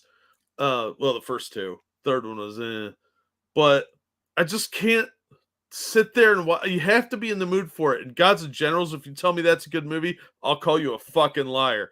Never seen it. It took me 4 tries to watch that 3-hour horrendous movie. I've never been so bored with the Civil War. Oh, Frosted was talking about the extermination. No, I'm not ordering any exterminations. No. When it comes to something like The Godfather, if somebody tells me they didn't like it because it was boring, I understand. I love The Godfather, especially the second one was so good. But neither one of them is like exciting, and there's only moments that are like, wow, you know what I mean? It's all build up. So I get it if people are bored with it. I really do. How you guys don't like Footloose is beyond me, because that movie's great from start to finish. Anyhow, No, that movie sucks balls. What a fucking retarded how premise. dare you you? can't dance in this town. Shut up. That was a what real year is thing in this? towns. There were places like that. I know, but in what, the 40s or 50s? No, in the 80s. Those towns need hobbies and maybe the internet. It wasn't a whole bunch of them, but yeah, there's still, just like there are still dry counties in America. There's still counties where you can't buy alcohol. Yeah, I know. But Everybody talked, hey, we got rid of prohibition and fixed it. It really didn't, because there's wet counties, there's dry counties, and there's a it's not moist counties. What's the other one? Where you can have alcohol, you just can't buy it there. I don't remember the term. Yeah, there's a term for it. I forget it. Monk thinks Fight Club is gay, but Footloose is good. Exactly, and I stand by that opinion. Remember, guys, I don't need you to agree with me on everything. It's okay to be wrong, Monkey. Yeah, and when you guys are wrong, it's fine. Did you see that ship that tipped over in Scotland? No. Oh, dude. So, I don't need to bring it. I keep forgetting I don't have to do that anymore. There's a Pfizer ad at the top of this, guys. I'm sorry, I had nothing to do with it. Get this shit off my screen. No, you're not the boss of me. So this is in dry dock. They're building this ship, Jack. 25 people were injured, and get this shit off my screen. God damn it. There we go. What site is this? Is CBS News. You guys suck ass. But there's the back end of the ship, Jack. It fell over. I don't think that's a very good ship. Whoopsie. Yeah, there's a big old oopsie. I'm fascinated by naval disasters. Oh, yeah. Go ahead. Did you ever watch that channel, Maritime Horrors? That up. I sit there and I binge watch Maritime Horrors. Oh, yeah, it's a great channel. Yeah, if you guys, it's here on YouTube. Check it out. This guy, he does 20, 30, sometimes. I think the longest one I've seen is almost an hour videos on different shipwrecks, usually. They're amazing. I found him because of bedtime stories. They do like horror and cryptids and stuff, like real events. But yeah, they was in the recommended, and I was like, oh, what's this? There's another one, wartime horror, wartime stories, something like that. But Maritime was really good. Maritime Horrors. I was looking for a video on, I want to say it was either the Titanic or the Edmund Fitzgerald. I don't remember which. Because those two fascinate me. I don't know why. Titanic, probably because it's just been beat into our heads so much, and the Edmund Fitzgerald, I live in Michigan, and they still talk about that. When they play the sinking of the Edmund Fitzgerald, like, people cry. Ugh. I just started watching it, and just so many different ones. He goes over almost all of the White Star Line. Yeah. Who made Titanic, they didn't make it. They bought it and what's the word I'm looking for? Ran the Titanic. But also their sister ship, Britannia and Oceanic. Is that was the other one? I think so. I don't know. None of those ships had a good time. No, very unpleasant. And then there's so many great stories there. If you guys are interested in that stuff, check it out. Yeah, I dropped the link a minute ago. That guy does a really good job. Real quick. Thank you, Keldrick. Dry counties and wet counties are alternately Nancy Pelosi counties and Richard Nixon counties. Yes. Hey, Monk, have you seen anything on missing ships in the Bermuda Triangle? Not since I was a kid.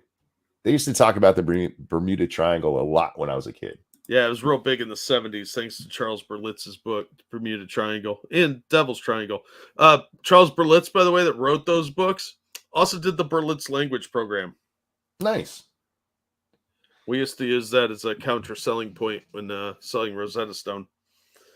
But, oh, well, I heard Berlitz is pretty good. It's a lot cheaper. Yeah, but do you really want to buy something by a guy that wrote about disappearances in the Bermuda Triangle? Oh, I didn't know that. Well, there you go. Luke says that ship is the RV Petrel and is responsible for discovering a lot of ships that were sank in World War II. So I hope they can have it seaworthy again soon. Oh, me too. I'm glad nobody was killed that we know of, and hopefully nobody did. I'm glad this happened in dry dock where there is a chance they'll be able to make her seaworthy again. But fuck, yeah, there's a lot of those. Like when Titanic comes off and rolls off, it was fucked up. So many of these ships. You ever see that one? I forget what ship it is. They slide it down into the water, and the way they didn't roll it backwards like they do with a lot of ships, they actually slid it sideways, and so it causes this massive wave that then comes back and slams the ship into the dock. Well, that went wrong, right? There's a lot of those, man, and yeah, again, check that stuff out. I don't want to talk about his stuff anymore. Not because I don't want to promote it. It's really good stuff, but we have our own shit to talk about. I'm assuming. Oh, yeah. Always stuff to talk about. I mean, I'm sure I have news stories and stuff, but I'm going to be honest with you, Jack. I really enjoy like the way the show's going tonight. We're talking about shit, but we're also just shooting the shit in between. That is the essence of Monkey in the Morning. What the fuck are they talking about now? That is the essence of this show. Yeah, more or less. Yeah. We get on tangents more than I think we actually talk about topics a lot. Oh, dude, I have not seen whatever this is, but that's Kennedy, so I'm happy. You're gonna like this. I don't know if you guys are. We've talked about his name's John Kennedy, isn't it? I don't know. We've talked about him before. He is one of my favorite representatives. I always get that man's name wrong. This man cracks me up. He has some of the best Southern idiosms. Is that how you say it? Where he'll just like, all right, if I'm washing my hog, right, and there's a big tub of butter, and you're over there standing in the yard, like, what the fuck is this guy saying? Anyway, Frosted Glass, thank you. The Scotch ship equals the SS. I'm not drunk, you're drunk. Amen, my friend. All right. Yeah, I'm pretty sure his name's John Kennedy. All right. It sounded really loud when I played it, Jack, so I turned it down. Let me know. How you analyze a Brady? It's really quiet. Is it? Yeah. Why is it so loud in my ears? Motion. How about this? How I analyze a. That's better. Yeah. Okay. That's as loud as it goes. So, goddamn, that's loud in my ear. All right, here we go. Tell me how you analyze a Brady motion. How I analyze a Brady motion? Yes. Senator, in my 4.5 years on the bench, don't believe I've had the occasion to address a Brady motion in my career. Do you know what a Brady motion is? Senator, in my time on the bench, I've not had occasion to address that, and so it's not coming to mind at the moment what a Brady. No. The answer's no. This guy's a judge. He's seen Brady motions, I'm sure. Look, even if he hadn't, there's nothing wrong with saying no. I'm not familiar with that. Here's something y'all might know. Not only judges, but lawyers. They don't know everything when it comes to the legal stuff. They have to look this shit up per case. It's going to get better. Oh, I'm sure, but I'm just pointing out it's okay to say no, I don't know. It's okay. You think so? Now, That doesn't necessarily mean that this isn't something he should know, Jack. This is something I'm not aware of, at least that I've heard of. But oh yeah, you've heard of this. Trust me. Why? We saw this with the other guy. I mean, the other guy even's like, no, I can't answer that. No, I can't. But then he tried anyway. Instead of just going, no, I don't know that one either. Just say you don't know. People's egos keep up from that. This guy is giving. So far, he's wasted. This is 28 seconds in. At least half of that has been his time. And if he just said no, we'd only be at 19 seconds. I haven't had an occasion where that's a thing that I got to do. Brady motion is. Do you recall the U.S. Supreme Court case Brady v. Maryland? I do recall the name of the case, the senator, yes. And what did it hold? I believe that the Brady case, Senator, I believe the Brady case involves something regarding the Second Amendment. It is not, I've not had occasion to address that. If that issue were to come before me, I would certainly analyze that Supreme Court precedent. All right, pause it right there. I would have laughed in his fucking face because even I know what a Brady motion is. What's a Brady motion? Let it play out. Because he's thinking the Brady bill right now. He's thinking of James Brady, yeah. Yeah, the guy who got shot with Ronald Reagan. Okay. As I would need to the facts in front of me. Thank you, Mr. Chairman. Brady motion is discovery. Oh. So this guy's never had a motion for discovery in front of him in all his years on the bench. Wow. Yeah.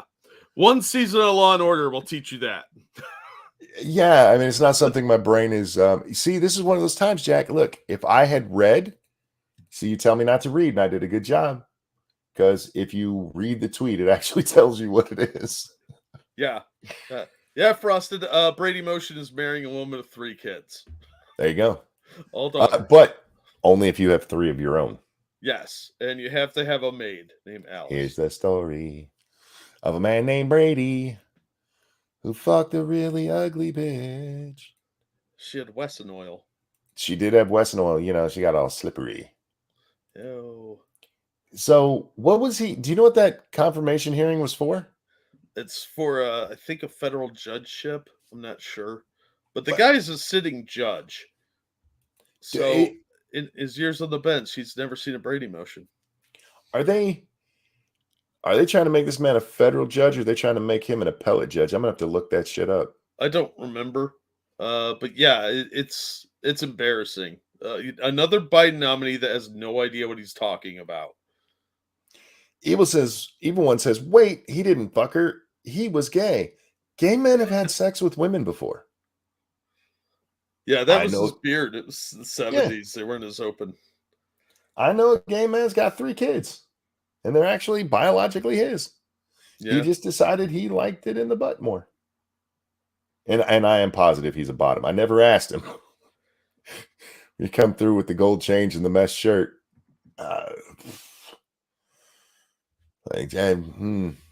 So you went full twink, did you? What the hell? I had my phone too close to the cord for my headphones. I'm getting static. I was looking for my phone. I thought it was mine. Oh, wait. So you heard that too? Yeah. Where the fuck did that come from then? Probably the feds. I blame the NSA. Shit. Are they listening again? Boy, are they they're very entertained, I'm sure. Look, I realize this is a lot more fun than what you usually get to listen to out there. And at least you're not out there looking at child porn, being an FBI agent and all. But could you fix your shit? We're doing a show here. For God's sake. Everybody say hi to the FBI. Biden admin flew migrants caught illegally crossing border from Canada to the southern border, memo reveals. What? They were coming from Canada and they flew them down to the southern border. Yeah. Probably all right. Class. The Department of Homeland Security flew illegal migrants. Oh, fuck. Why do they keep doing that? Why do they keep doing that? I don't know. Illegal immigrants, illegal aliens from the northern border to the southern border to expel them under Title 42, a Trump-era public health expulsion order, according to an internal agency memorandum reviewed by the Daily Caller News Foundation. Don't forget, we shouldn't even need Title 42 to kick them out because we have law that says you don't belong here, get the fuck out. No, we need immigration. Fuck off. The flights, which are operated by contractor World Atlantic Airlines, also began with a program. Do you think they show them movies? Did they get a movie on that flight? Probably playing video games too. They're watching. Oh yeah, they probably do get video games these days, huh? Yeah, they get all sorts of free shit. They can play mobile games on their phone. Also began a program to move Border Patrol agents from the U.S.-Mexico border to the Canadian border to help with the surge. Jack, remember the other day we were reading, well, I don't think we actually read the story, but there was a story about how 40,000 immigrants a day are coming from Mexico to Canada, a year. Month. 40,000 a month. Maybe it was a year. Doesn't matter. I want to say it was a year. We're going from Mexico to Canada. Apparently they're coming right back. They're turning around. They get to Canada like, God damn, it's cold. They've heard that the Canadian side of Niagara Falls is prettier. And then they see a moose and they're like, fuck that. What is that? Run. Do you know how many kids you could sneak across the border with a moose instead of a coyote? That's true. But we've never seen on their back a moose carry people over the border, have we? We haven't. Not yet. Dangerous says, just move on, Monk, about my little argument with myself. Here's the thing. That is never going to happen. I know me. Sorry. They also began a program to move Border Patrol agents. Yeah. The Title 42 flights, however, have been costly, with each costing between $150,000 and $200,000, meaning they're not likely to continue, the source added. Yeah, right. Why not? The printer goes burr. Right. Why would they stop? Because it's expensive. We gave 100. We made Ukraine the third biggest military in the world. Yeah. You think we're going to let $150,000 stop us? Are you for real? The Northern Border's second Title 42 flight departed Plattsburgh, New York for El Paso, Texas, Tuesday, according to the memo. The flights coincide with a surge in illegal immigration at the northern border, where Border Patrol saw roughly 846% increase in apprehensions. That's just the ones we're catching. That's not Miguel who's going through the forest area, which I'm sure we keep a tight look on. Oh, yeah. The flight Tuesday carried Mexican nationals who had crossed illegally into the U.S. from Canada, according to the email. Mexicans don't require a visa to fly to Canada, only what is considered an electronic travel authorization, which costs $7 Canadian, so like 3 cents. Yeah. Fuck. Fly a few more miles and they'd be home, right? Oh, for fuck's sake. I got to be honest, Jack. I am surprised, especially if that's all it costs. I mean, flying in has got to be cheaper than having a mule bring you in. A lot safer, less rapey. Yeah, and then, you cross through into like Montana or something and pick up some old Indian trail and suddenly you're a Michigander. Well, there's like entire towns that are right on the border. Oh, yeah. That town in Vermont that's literally across the street and you're in Canada. Yeah, tons of places like that. Yeah, you could just have somebody meet you there, and then you just wander in. Dude, the Upper Peninsula, as they call it, the UP up here, that is part of Canada, man. Well, might as well be Upper's a shithole. So. Oh, it is. It's Wisconsin, Canada. Can you get a worse combination? Maybe Alabama, West Virginia. That's where you breed with yourself.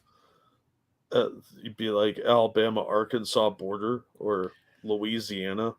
Oh, the Louisiana, so you get like the weird Bayou accent. The Biden administration is set to end Title 42, which the Trump administration invoked to mitigate the spread of COVID. Customs protection at northern border encouraged more blah, blah, blah. What? Encountered more than 68,000 migrants between October and February.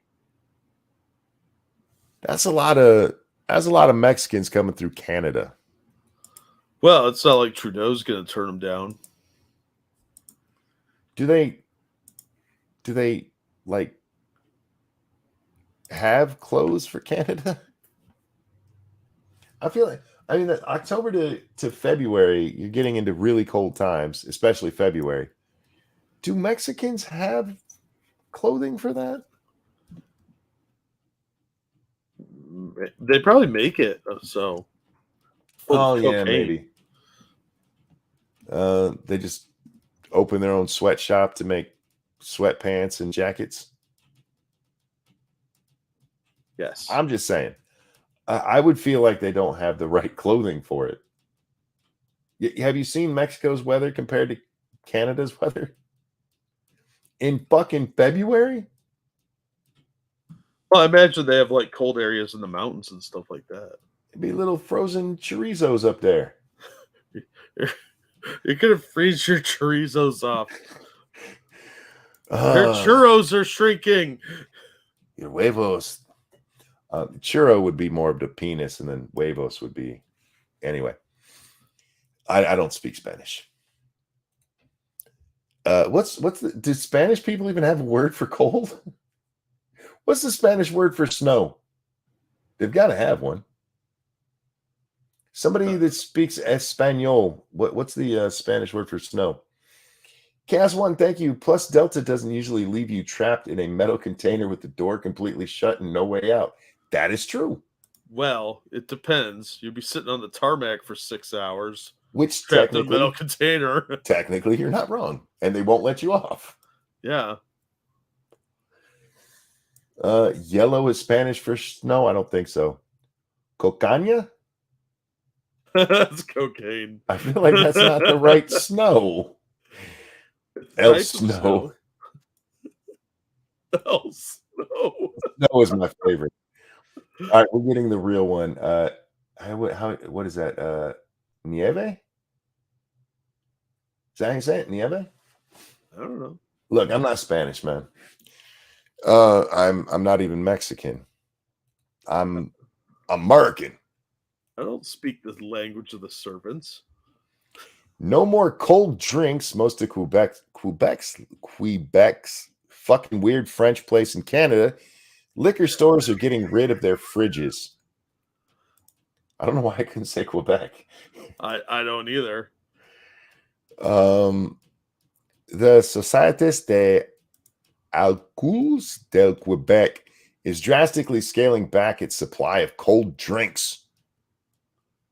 You know who Carlos Mencia is, right? The joke thief guy. Joke thief. Yeah. Now, in fairness to Carlos, he did not steal everything. He stole a lot of stuff. And I don't know if this one is stolen or not, but he told this joke about how he went overseas, and I think it was France. And he asked for ice in his drink. Oh, thank you, Keldrick, queerback. Oh, fuck. We have the best fucking audience, man.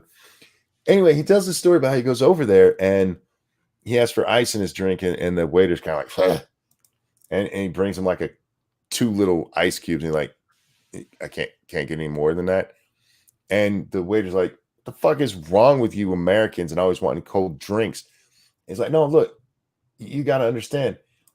In America, even the shittiest, crappiest, hole-in-the-wall diner that's in somebody's living room that they transform has a fucking ice machine. It's not that we're just used to it. Everywhere has fucking ice. We have tons of it everywhere. You know why? Because we invented the method. And so, yeah, Americans, if you travel overseas and stuff, be apparently now even in Canada, be careful. You're not going to get cold drinks. You can get room temperature shit. Frozen food was invented by us. Fuck yeah. Frozen ice. I bet we invented that too. Probably did. The Crown Corporation says it plans to remove the majority of refrigerators from stores across the province to reduce greenhouse gas emissions. Yeah, you can't have cold drinks because of climate change. Yeah, as it's getting warmer, as global warming is happening, good luck with your fucking drinks. Over the next 15 years, the 2,700 fridges in its fleet will drop to 900. Look, you some lying bitches. You guys found a way to save money and blame it on climate change. Yeah. Because those things are expensive to upkeep. Yeah, and then you got to pay the electricity to run it. And this is just a way of being dickheads and making everybody drink warm stuff so they can seem all righteous. But in fact, they're just cost-cutting measures. It really is. When I worked at McDonald's, when I worked at Walmart, I was over the front end for a while, so I had to work with the vendors. Also, when I was in the grocery department, working with the vendors, and those machines, the little machines you see up there with those little Cokes, they break down all the fucking time. Those things go out constantly, and usually they'll send in a repair guy, and occasionally it's so bad they got to buy a fucking new one. And these guys are like, if we blame this on climate change, we can get rid of all this shit. And you don't have to repair anything anymore. You don't have to hire a repairman. You don't have to replace it because it's just shelving now. Yeah. Fucking idiots. As a result, the SAQ says its environmental footprint will plunge from 12 tons of carbon dioxide today to 4 tons in 2037. An 83-ton reduction over 15 years. Well, good on you. Won't we all be dead by then? Yes. Yeah, we're past the point of no return. Yeah. Oh. 2032 is the year. Point of no return. So this is meaningless. Since we're past the point of no return, we should be partying up and say, fuck the environment then, because we're all going to be dead soon. Party like it's 2032, man. Yeah. KS1, thank you. We are talking about the continent that urged old people dying due to heat stroke is good because AC hurts the environment and the old made the problem. Oh, yeah. They blame everything on the old folks, man. Well, I mean, they were busy being old. They're not going to remember if they did it or not. Equitary. An environmental nonprofit in Quebec applauds the move. Did they really? Do you think they actually applauded the move, or do you think they supported the move? I think they actually applauded because they probably snapped. They probably snapped, yeah. And everybody clapped. Yeah. No, you don't clap. That's triggering. It's always good to see that state-run organizations are showing an example and have an ambitious view on reducing greenhouse gas emissions, and they're putting it into action, said Executive Director Colleen Thorpe. Thorpe says commercial fridges have enormous greenhouse warming potential because they are frequently opened. Oh, fuck. How much more pet owns a refrigerator? Probably does, yeah. She's a fucking hypocrite. You don't have to own a fridge, guys. Especially these days, man, where almost everybody has a store close to them. Well, that's a human right, monkey. It is. The new measures follow a 2-year pilot project at 3 SAQ locations: Atwater, something gay, and in the town of St. Savior. The result suggests customers are on board with the change, but still want some access to cold drinks. Yeah. Oh yeah, we're all for changing it and making it better. Can we still have cold drinks? Nah, bitch. Now you get that warm shit. It's 90 degrees outside.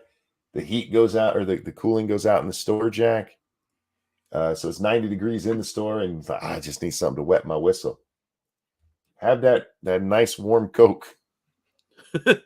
Here's a nice room temperature drink. Enjoy. Ugh. And the room temperature is now 90 degrees. Yeah. Good job. There's nothing worse than hot soda. I don't mind room temperature soda, like the 70-degree mark. Yeah, but if it gets much hotter than that, it's all sticky and syrupy because of all the high fructose in it.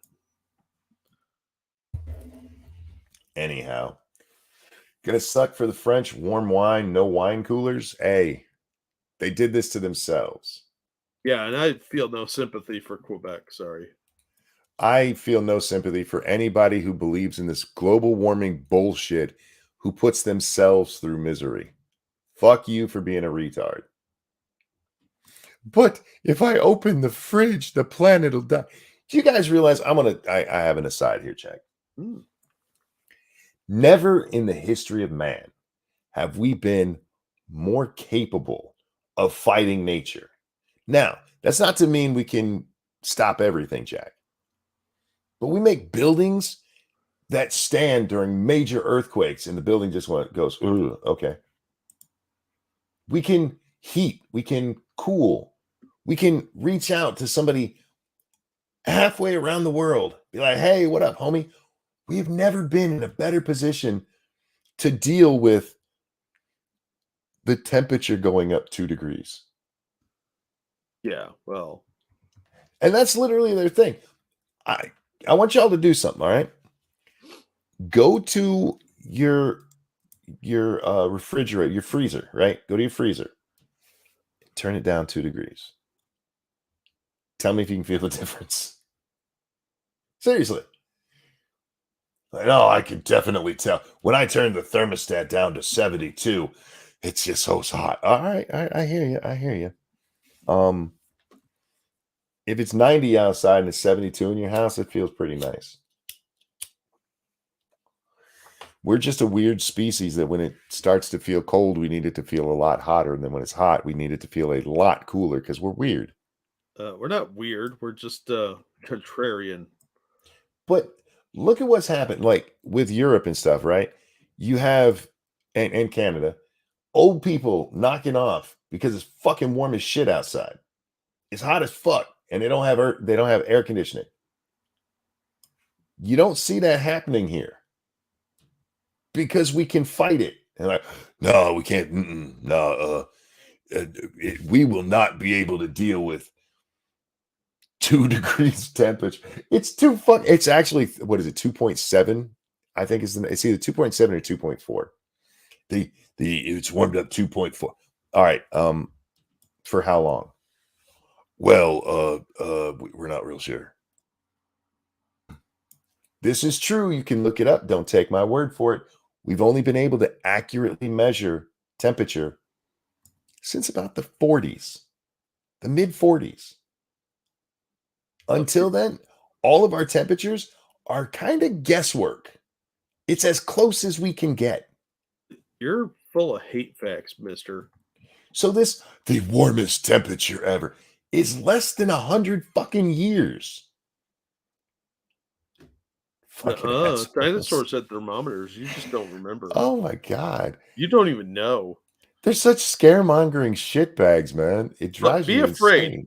People still wear masks, dude. I just can't be that afraid, man. I've got testicles. You monster. Heat kills more than cold. True. A lot of people don't realize how hot they're getting. A heat stroke is a major killer. Yeah. And when it's that hot out, you need to stay hydrated. And in Canada, in Quebec, you're going to have to do it with warm drinks. Frank, thank you so much. First time I went to Canada, tried to get a cheeseburger. They asked what kind of cheese. I asked for American. They didn't have it or know what it was. Also, no fridge means more driving to the store to get fresh food. Ahaha. That's why you need the 15-minute city or whatever it's called. Yeah, like the Chinese have where, Yeah. sorry, your social credit won't let you leave your neighborhood. That's a real thing, guys. Yes. You can look it up. And they're bringing it here. They've already started. Yeah. We'll have that probably in the next 5 years. I'm okay Cleveland's trying to be the first 15-minute city. I'm okay with having it say, okay, you can get to anything you need in 15 minutes. That's cool. The problem isn't that. It's where they go after that. Then it's, that's not in your zone. Where was that we read about, Jack, where they were doing that? They actually, it was somewhere overseas, right? Somewhere in Europe? Yeah, I think so. And they literally had it where if there was a store right across the street from you, but it was in a different zone, you actually had to get like some kind of special permission to go there. Yeah, China has that with their social credit score. You can't leave your district if you don't have high enough score, or if you have no reason to be there. So you actually have to go through gates. And there's video of it online. They do facial recognition and ID and QR codes. QR codes are huge in China. So good luck if you want to go to some other district and they don't think you have a good reason. They'll just say no and refuse you exit from your own district. Yep. And they're trying to bring that shit here. Yep. Remember when we were all about freedom and telling the government to go fuck themselves? Yeah, freedom of movement association. Sorry, you don't have the proper permit for that anymore. I'll do what the fuck I want to. Kiss my ass. If I want to drive all the way to the Grand Canyon, not even look at the fucking thing, and drive back, I can. Go fuck yourself. You say that now, but soon you won't be able. Wait, we need that spirit back. I'm not kidding, guys. America is losing its soul. And I know a lot of people talk about this, it's political. I'm not talking about political. You fucking assholes need to get your rebellious spirit back. Everybody, I don't want to get in trouble. Fuck getting in trouble. At some point, it's not going to matter because if you're not willing to stand up now, by the time you do, it's going to be way too late. I do not like being told what to do, Jack. I never have. It's probably why I never made it into management. Yeah. Be rebellious. It's what we are. It's what made us great. Yeah, you can't do that. Fuck you. We'll do it just because you said we can't. Or YouTube reasons. We are not suggesting violence. We are suggesting rebelliousness. Rebelliousness. Just when they come at you with stupidity, tell them, fuck you, you're stupid. Oh no, we got to be grown-ups about it. No, fuck that. Rebelliousness is a good thing. Now, it's got to be tempered, Jack. Well, of course, you can't be rebellious all the time because you have to pick your battles. Then you're just a twat. Yeah, then just being an asshole and knock that shit off. But there are times and places where it's important to stand up and do what is against popular opinion. Yeah. You don't want to be a contrarian, but the government telling you what to tell them to go fuck themselves. That's our job. Our job is to tell these idiots that we gave jobs to go fuck themselves. Well, people came here for centuries to avoid being told what to do all the time by a government. Yeah. And now everybody wants to be governed harder by Big Daddy government. Yep. Doesn't like being told what to do, told to have a nice day, refuses to have a nice day. Damn right. It is my God-given right to have a bad day. Depends who tells me to have a nice day, doesn't it? You don't want to be contrarian. Look, or contrarian. Being contrarian when there's a reason to be contrarian is fine. But we even know people, Jack, is like, oh, I can't even talk to you anymore because all you do is like, nah. Yeah. I'm not naming names, but one of them was brought up earlier. You know who you are. He's so contrarian that when I told him he was a contrarian, like, no, I'm not. Yeah, fuck. that was priceless. All right, I guess not. I don't even know what to call it. I don't know how to respond to that. It's called being a libertarian. I think the libertarians probably have the best rebellious spirit that we have right now. But even them, they become so corporatized, it's fucking sad. I don't know if you ever used to watch the presidential primaries for the libertarians and their convention. You used to have people that went up there in like hemp pants and shit, and they'd be on the main stage talking. They look like dirty fucking hippies, and now they're in 3-piece suits, and they got a woman running for president who's basically just making sure you vote for Biden. It was sad. They become so fucking corporate. It's so sad. The ones that didn't sell out are either like actual libertarians or completely batshit insane. And I agree with most of the libertarian philosophy, but what I've seen happen to them is just sad. Yeah, it's really disappointing. But it's not even about that. It's just rebelliousness. It is so sad to me, kids today, and how they're not. They are such little drones. Can't get in any trouble. What? Trouble? I was in trouble all the time as a kid, Jack. I had so much fun. Well, there's times and places to stand up and actually get yourself in trouble. And then there's dumb shit that people do that they think is being rebellious. I'm not even talking about getting yourself in trouble, but doing what you're not supposed to. Not breaking the law. I'm YouTube. But for fuck's sake, have a little fun. We're not allowed to have that anymore. Told the British to get the fuck out, and then we made cowboys who just roamed the range. We had fun. We did things. You can't cross all the way to the Pacific. It's dangerous out there. Fuck you. Watch.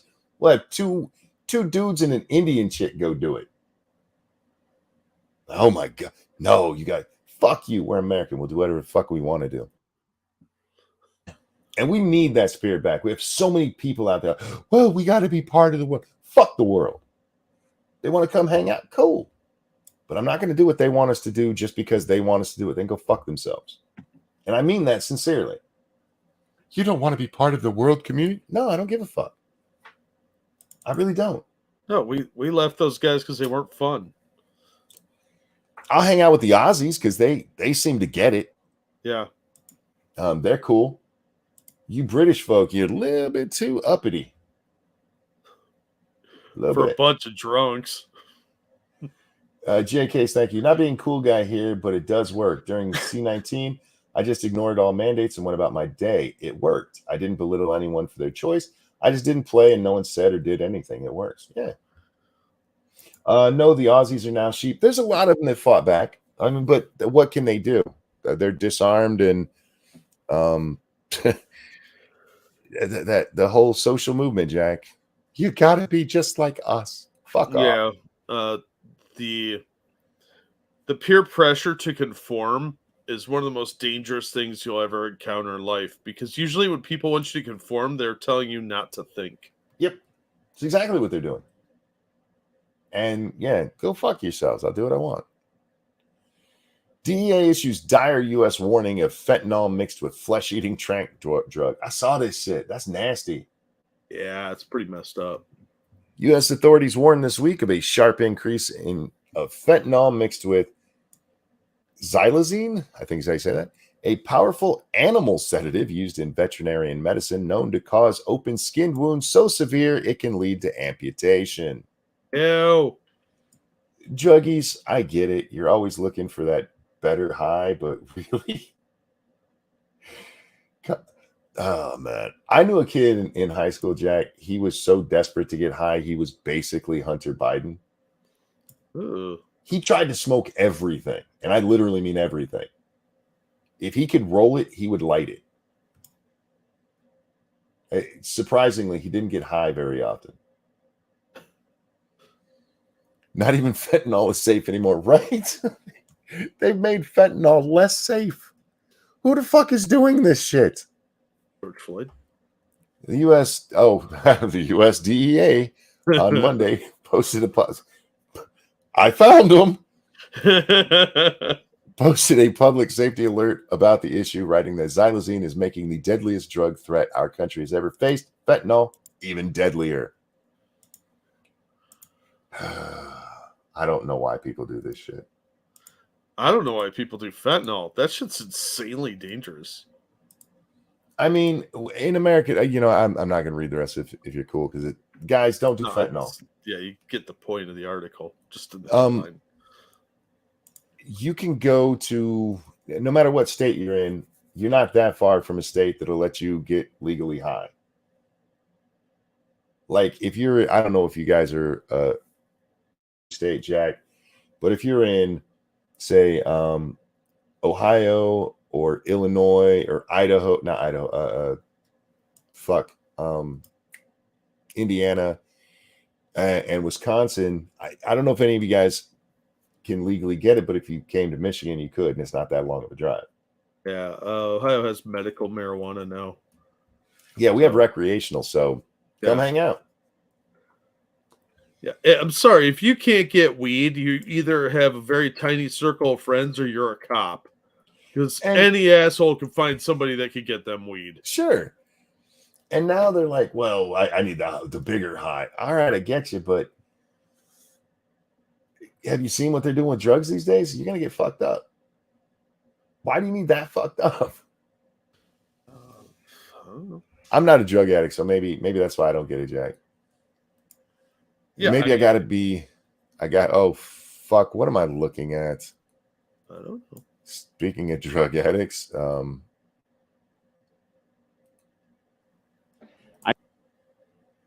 right, why I have facial hair. Who is this? Some rando on the internet. All right. I get this question all the time, so I thought I'd make a video. As a trans woman, why do I...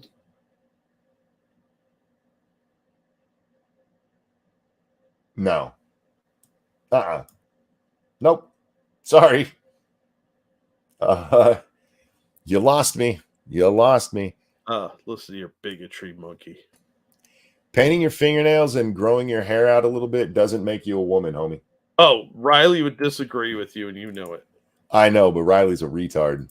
Oh, yeah, that's right. Yeah. This looks like Ethan Ralph's dad. Have facial hair. Why don't I shave? Personally, I think it's pretty ridiculous. It's 2022. Why we have other things to worry about? Well,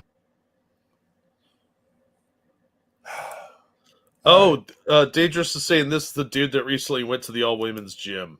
Is it? Might be. I don't know. I didn't bother to look that part up. No, it's not Boogie Cannibal. You can't get up here and tell me about I'm not going to shave, blah, blah, blah, when you clearly trim your beard. Look at that pause game. That looks like that's John Candy and drag. Yeah. All right. Fuck.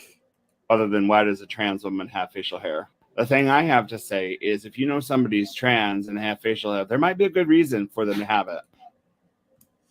Because you're a lying douchebag who's looking for attention?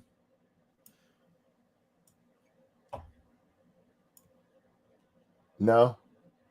I was thinking exhibitionists is looking to show their wiener to young ladies. In my case, I have crippling depression where I have...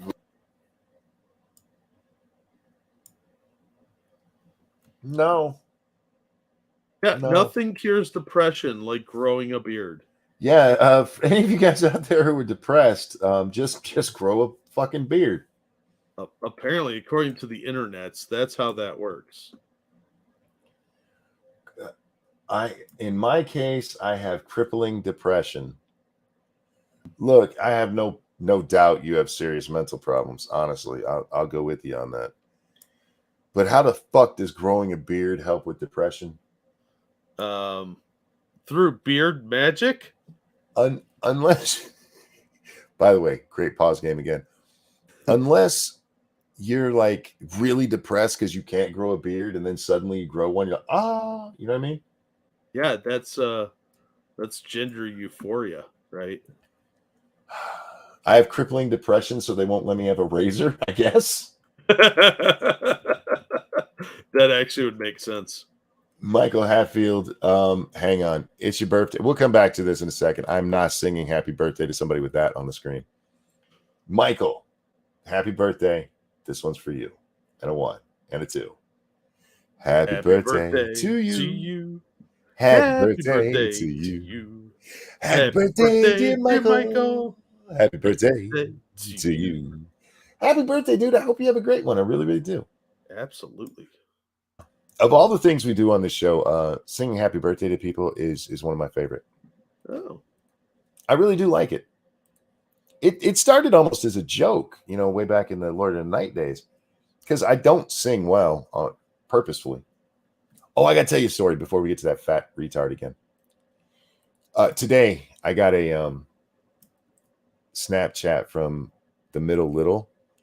Well, actually from her mom. She doesn't have her own cell phone. And it's the middle little singing this song that she made up. Uh-oh. That ends with, and then mom leaves.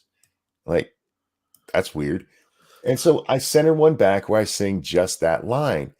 And I get another one from her like, oh, I didn't know you knew my song.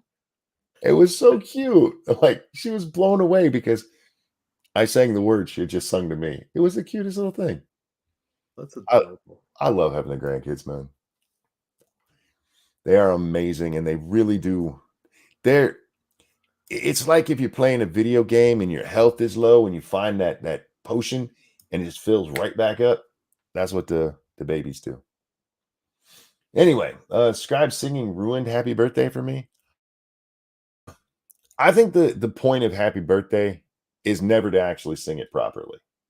It should never be saying like seriously.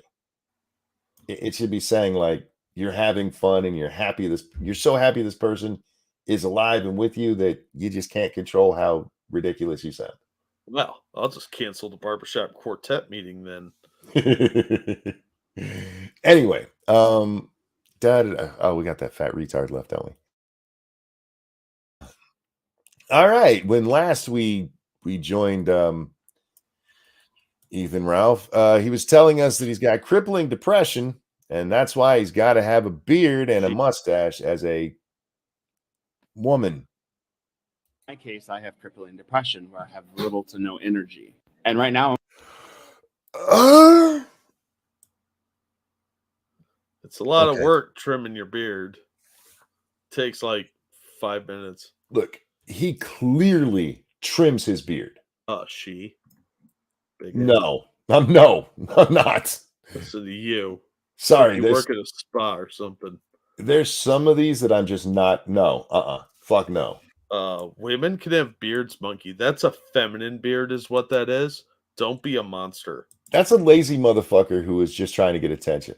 But dare you? As somebody with a beard who has shaved it completely off, it takes no longer to shave it off than to trim the fucker when you have to do the whole thing.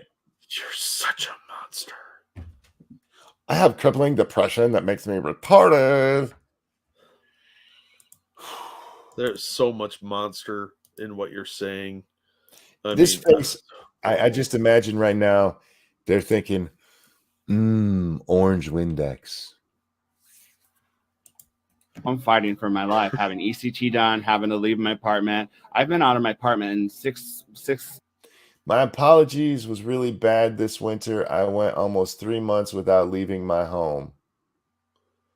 And that's just my life, motherfucker. Right? And I can shave my face if I need to. Anyway, sorry. Out of my apartment in six weeks, like 15 times. I'm focusing on leaving twice a week to have ECT. There are other things. What's ECT? I assume it's a hormone treatment of some kind. Estrogen treatment crap. ECT, estrogen cocktail treatment. I don't know. Oh yeah, I replaced the T and the C, didn't I? I popped them around. All right. But maybe he meant eating children time. Maybe. I'm leaving twice a week to have ECT. There are other things I have to worry about. And I like losing some of that weight because you are a heart attack waiting to happen, homie. Like, it's a lot of work to walk. And wait. No. I'm sorry, Jack. I didn't mean to cut you off there. But this is what it now says on your screen, ladies and gentlemen. Like leaving my apartment, cooking, focusing on other personal grooming, etc. Yeah, he probably shaves his pubes, or her pubes, his around the feminine penis. That's got to be dangerous because he can't see it. There's no way. Well, I mean, maybe it takes a little while to get like a sling thing to lift his gut up, her gut up. He probably got a nice landing strip. You think he bedazzles his vagina? You got some bedazzling going on down there? There's no vagina. What are you, high? No, there's a hole there, Jack. It's right in the center. He's just got a really long vaginal opening. Really, it's really tiny too. It's like an Asian vagina. Ew! Don't try and make that comparison stick in my head. He's got an Audi Asian vagina. Frosted Glass, thank you. Judging by his face, ECT extra cheese tacos. Oh, extra carbs today. Oh my god! All right, back to. I'm sorry, I can't take this person seriously. Wow. So we have ECT. There are other things I have to worry about. And I've accepted the fact that my facial hair will not take away from my womanhood. So whether I have facial hair or not, it will not make me any less of a woman. No, the penis does that. That's a feminine penis. I'm confident with who I am. Even cis. No, you're not. No, you're not. I need you fucking trans people to stop saying that stupid shit. Because no, you're not. If you were confident in who you were, you wouldn't be pulling this shit. And I'm not talking about actual gender dysphoria, Jack. I'm talking about this shit. Yeah, well, they're very different things. This is a person who is desperately looking for somebody to give them some affirmation. Yeah. Any affirmation. Yeah. Even negative attention is attention. I am secure with myself. No, you're not. Shut up. You're a self-conscious twat is what you are. And instead of being yourself, you do this so people can't. Because right now you're not allowed to criticize you. Fuck you. Little lying douchebags. You know who's confident in himself, Jack? You. Me. Mm-hmm. I'm so conceited.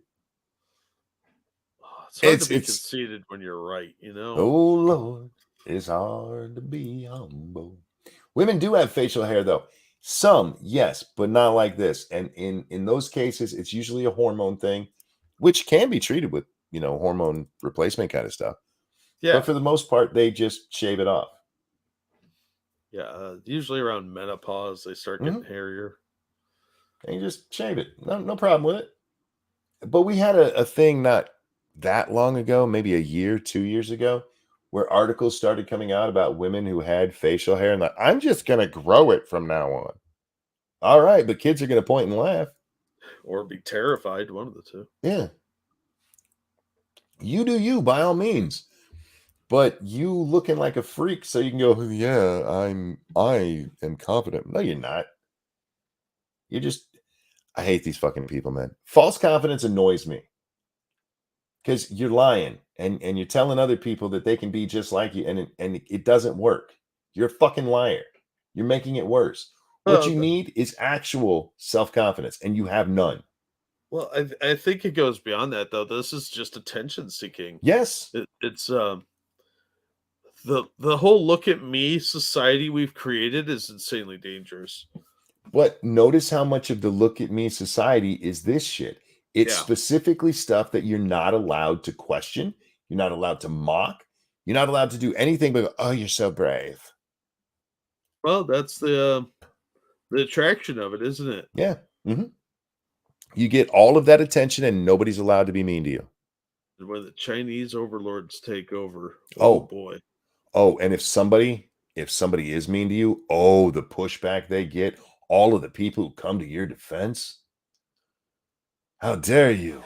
How dare you question that dude with a beard who's telling you he's a woman because he put on some lavender nail polish? Yeah, you bigot. Your social credit score is dropping. All right. cisgendered women who have PCOS have facial hair. Oh, that's when I knew this clip was destined for Monkey in the Morning. he said the magic word. I know, isn't it great? Oh, that actually hurt my heart a little bit. Oh, that's heart palpitations. You're probably having a heart attack. Do you taste copper? My blood pressure just went up. I have achieved victory, you guys. Cast One, thank you. I miss when the worst this got was the ugly fat bitch going, my spirit animal is a fox because I'm sexy. Yeah. The good old days. TikTok has made this so much more amplified. You said the good old days and made me think of the Dukes of Hazzard theme song. Just a good old boys. PCOS. Oh God, atheist icon. Why'd you ask? Polycystic ovary syndrome. It is what every fat chick on the internet claims to have because it is a hormone disorder. There's no actual test for it. What they actually do is they rule out everything else and they go, okay, it's PCOS. And to be fair, though, sometimes it's the thyroid. Sometimes it is. But the vast majority, it's PCOS because if something is said online, everybody has to grab it. Yeah. And it's the tortious interference for fat people. Fuck you. I was just beating understatement to it. That's all. And what it is it's a hormone disorder where it does not make you gain weight. That is a lie that they tell. It can make it harder to lose weight. And you have to control your weight, but it does not make you gain weight. So, but every fat chick on YouTube, I got the PCOS. No, you got to eat too goddamn much. You monster. That's fat phobic. It's sort of like when Amber Lynn Reed said she had ASMR diagnosis. Like they just, I heard this term, I must have it so I could justify my bad behavior, and they don't know anything about it. So, thank you, Dark Resurrect, for that feminist $12. My wife, who actually has PCOS, takes androgen blockers to prevent hair overgrowth. What does grow, she shaves off. Try again. Amen. Yeah. You know why? Because your wife's trying to look like a woman. This fat motherfucker's not. Anyway, we got fucking 7 seconds of this retard left. Unless you have depression, you'll never understand what it's like to have to prioritize your tasks because you don't have the energy. You're not depressed. You're fat and stupid. You have low energy because you're fat. It's a vicious cycle. It really is. I would almost bet that person is not diagnosed with depression. That's self-diagnosis. Oh, depression. No, I thought you said diabetes. Sorry. No, diabetes. I'm almost positive it's there.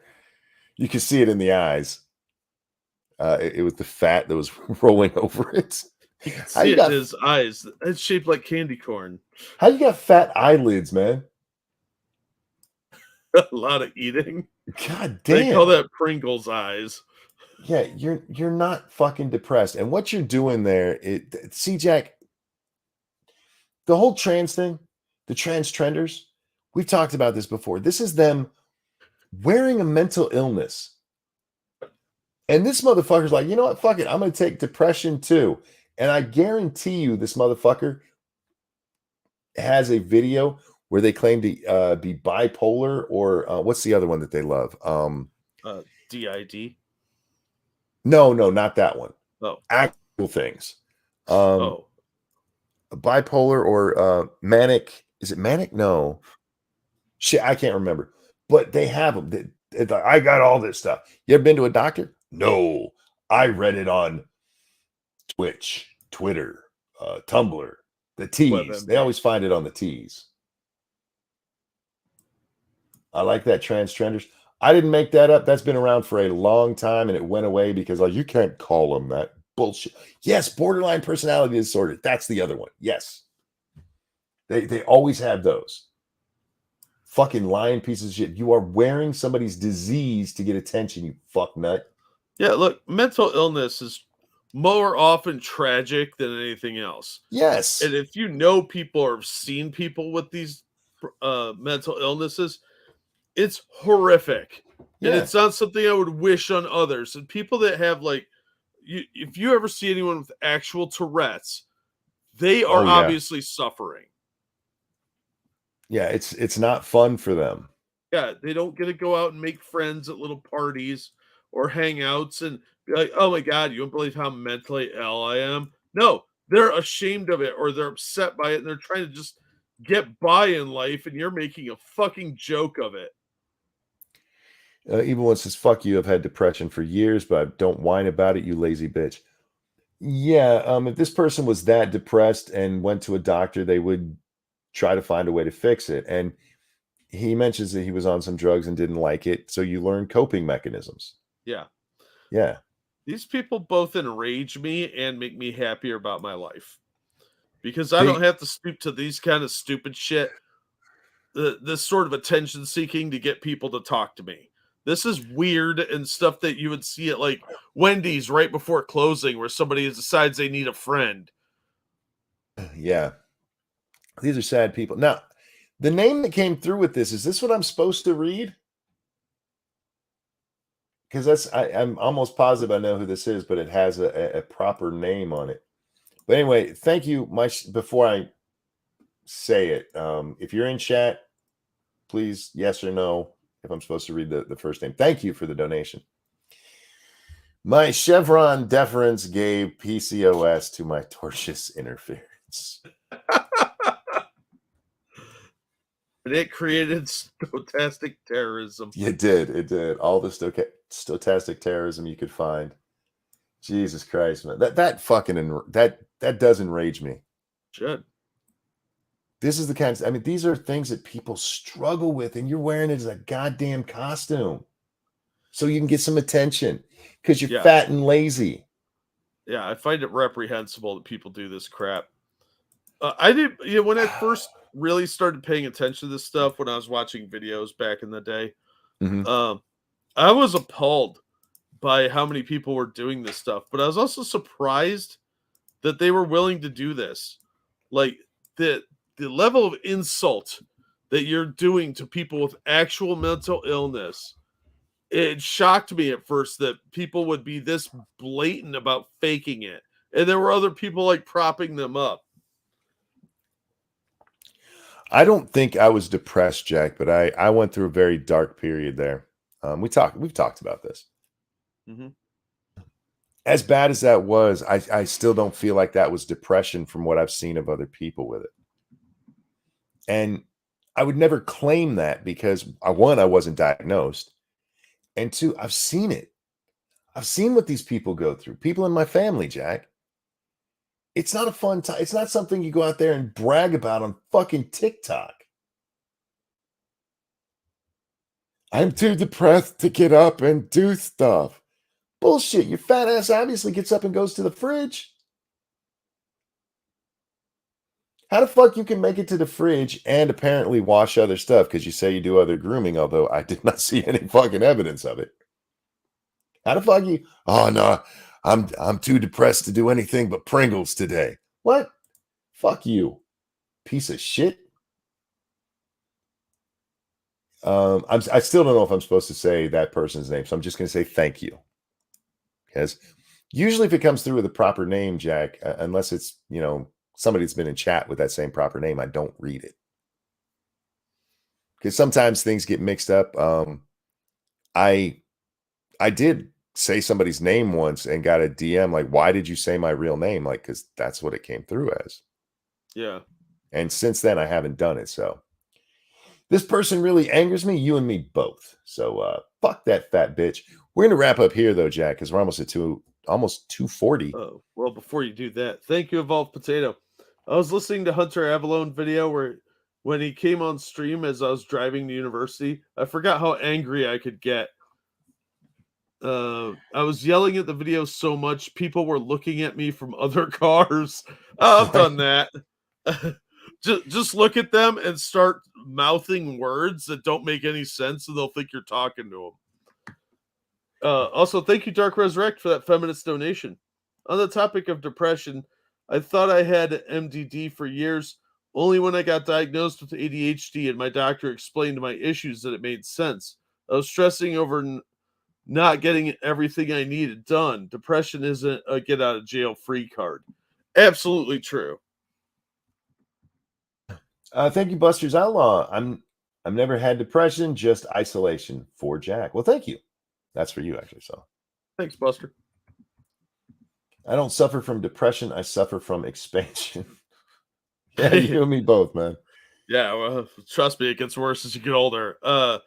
Because your metabolism slows. Yeah, I mean, look, real depression is awful, and I won't wish it on anyone. But this guy's a fucking faker, as far as I'm concerned. I didn't see anything in there that indicated that he was depressed.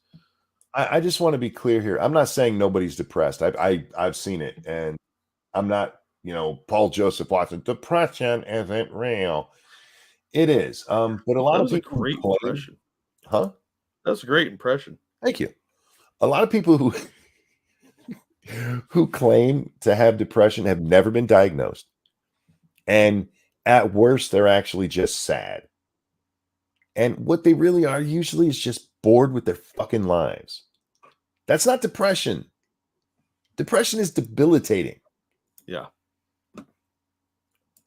I fucking hate these people. This is one of the problems with psychology, Jack, especially in the modern age, is they'll just throw out a term and people will grab it and run with it. And then everybody has it. You notice how many people on Twitter are fucking depressed? I suffer from depression. It's probably all the people with suffering from autism and all the people that have ADHD. Because if you haven't been actually diagnosed, you probably don't have it, okay? It is fucking amazing how many people on Twitter in their bio have on the spectrum. Yeah. Okay. Depression is socially awkward, so it's debilitating to the point you want to do nothing with your life. You don't get out of bed for days. Dark Resurrect, yeah. And it can go to a very, very dark place from there. It's not a joke, and these fucking assholes piss me off with this nonsense. Anyhow, on that note, we're going to wrap up. Oh, thank you, Spud Gun. I have a medical diagnosis of an actual disorder for BPD and depression, amongst other things. It pisses me off when people wear my issues as a skin suit. Have to Jack. Well, thank you so very much, and Thanks, I hope you're dealing with it okay. I hope we help you deal with it okay sometimes. Or at least distract you from the problems. Because look, everybody's got their stuff, man. But like Dark said, he thought he had depression, thought he had MDD for years, and it turned out to be ADHD. If you haven't gone to a doctor, you can't just guess, because then what if you're wrong? Mm-hmm. That's why you go to a professional and get help. You don't. I don't know. People are fucking crazy, man. Pretending you have mental illnesses, that's some serious Munchausen nonsense there. I don't like that. That makes me not trust somebody if they just make those kind of logic leaps, and because it's usually attention seeking. I want to explain to the audience where I've been before we go. This last week, Jack, has been painful, very painful. And I wanted to do shows, and I just couldn't. I had a mental block. You ever have writer's block, Jack? Yeah. It was like that, but for talking. I just couldn't do it. And I'm sitting here mad as fuck with myself. I'm like, I want to do a show. And suddenly it's like 7 a.m, and I need to go to bed because I'm exhausted. I've just had this block recently, and I don't know what's causing it. It'll pass. It's coming from the pain. I know that because it's been a bad fucking week. But I am okay, guys. I absolutely am. I'll get through it. The shows will pick back up to where we're doing them normally. But I get in things like this, and there's no way out of it, right? There's nothing I can do about it. It's not like there's a medicine that I can take that'll make it better and I snap out. When I see people like this who take real problems that people have and wear it as a fucking shield so you can't point and laugh at them for being a fat ass who refuses to get up and take care of themselves, it's angering. And we've made it. We've made it a society where that's what gets attention. That's what gets accolades. That's what gets everybody. And then everybody clapped. That's what we built. And this is why I say we got to get back to that rebel shit. You know what made me do the show tonight, Jack? Drugs. I was in that same frame of mind and I went, fuck you. I'm going to do it anyway. Oh. Yeah. I told myself to get fucked. That's why we have a show tonight. That's good as reason as any. Right. It worked. I thought this was a pretty good show.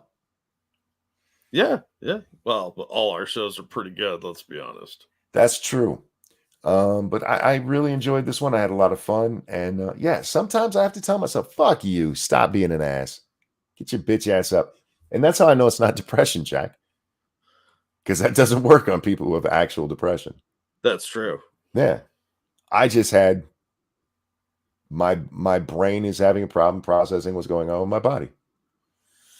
And instead of just running with it one more time, I'm like, nah, fuck you.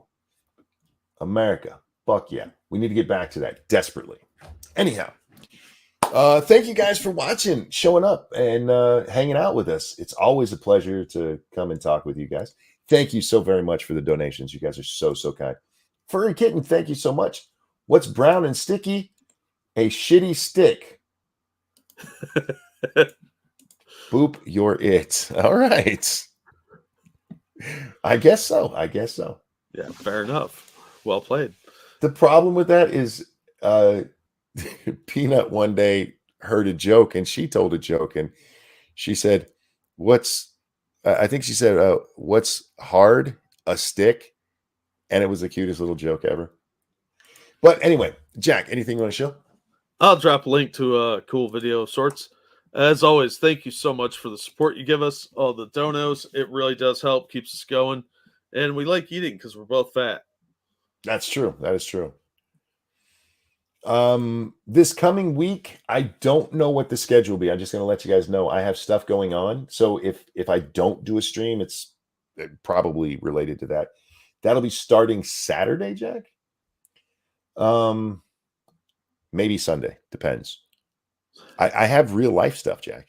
Ooh. I know. Why? I was like, oh shit, real life. But that'll be for the next week. If we do a show, it'll probably be around the 10, 11 mark at the latest. Because I have to get to bed each night. It's weird having a schedule like that again. It always throws me off. Like when I went to my father-in-law's, I still didn't keep a very good schedule, but I tried to, be up when everybody else was up. I just napped a lot. But it's really weird being like, okay, it's about 10 o'clock. I should probably go to bed so I can be up with everybody in the morning. And I'd go to bed and I'd be up at 2 o'clock. Anyhow, I made good friends with my father-in-law's cat because I just go sit out on the porch, listen to YouTube, and hang out with the cat. The cat's like, hey, another night person. Oh, he's such a sweetie. Actually, it's a she. Her name's Snowball. She doesn't like anybody. And it actually annoys my father-in-law a little bit that she likes me. I'm the cat whisperer. I told you. I'll be over on twitch.tv/rantingmonkey. I think we're going to try to finish up Hogwarts tonight. I don't know that we'll get to finish Hogwarts because I think we have about 3 hours of playtime left because we need to do the 3 side quests with Poppy, Natty, and Sebastian, and then the final trial, and then the final of the game. That's all that's left because we're not going to do all the side shit. Fuck that. There's too much side shit in that game, Jack. That's quitter talk. It is, but there's other games I also want to play too. So I want to get this one done because it is a lot of fun. So, hey, now wait, is this a Phasmo night? What night is this? Today is Wednesday going into Thursday. It's Oh, fuck. Thursday.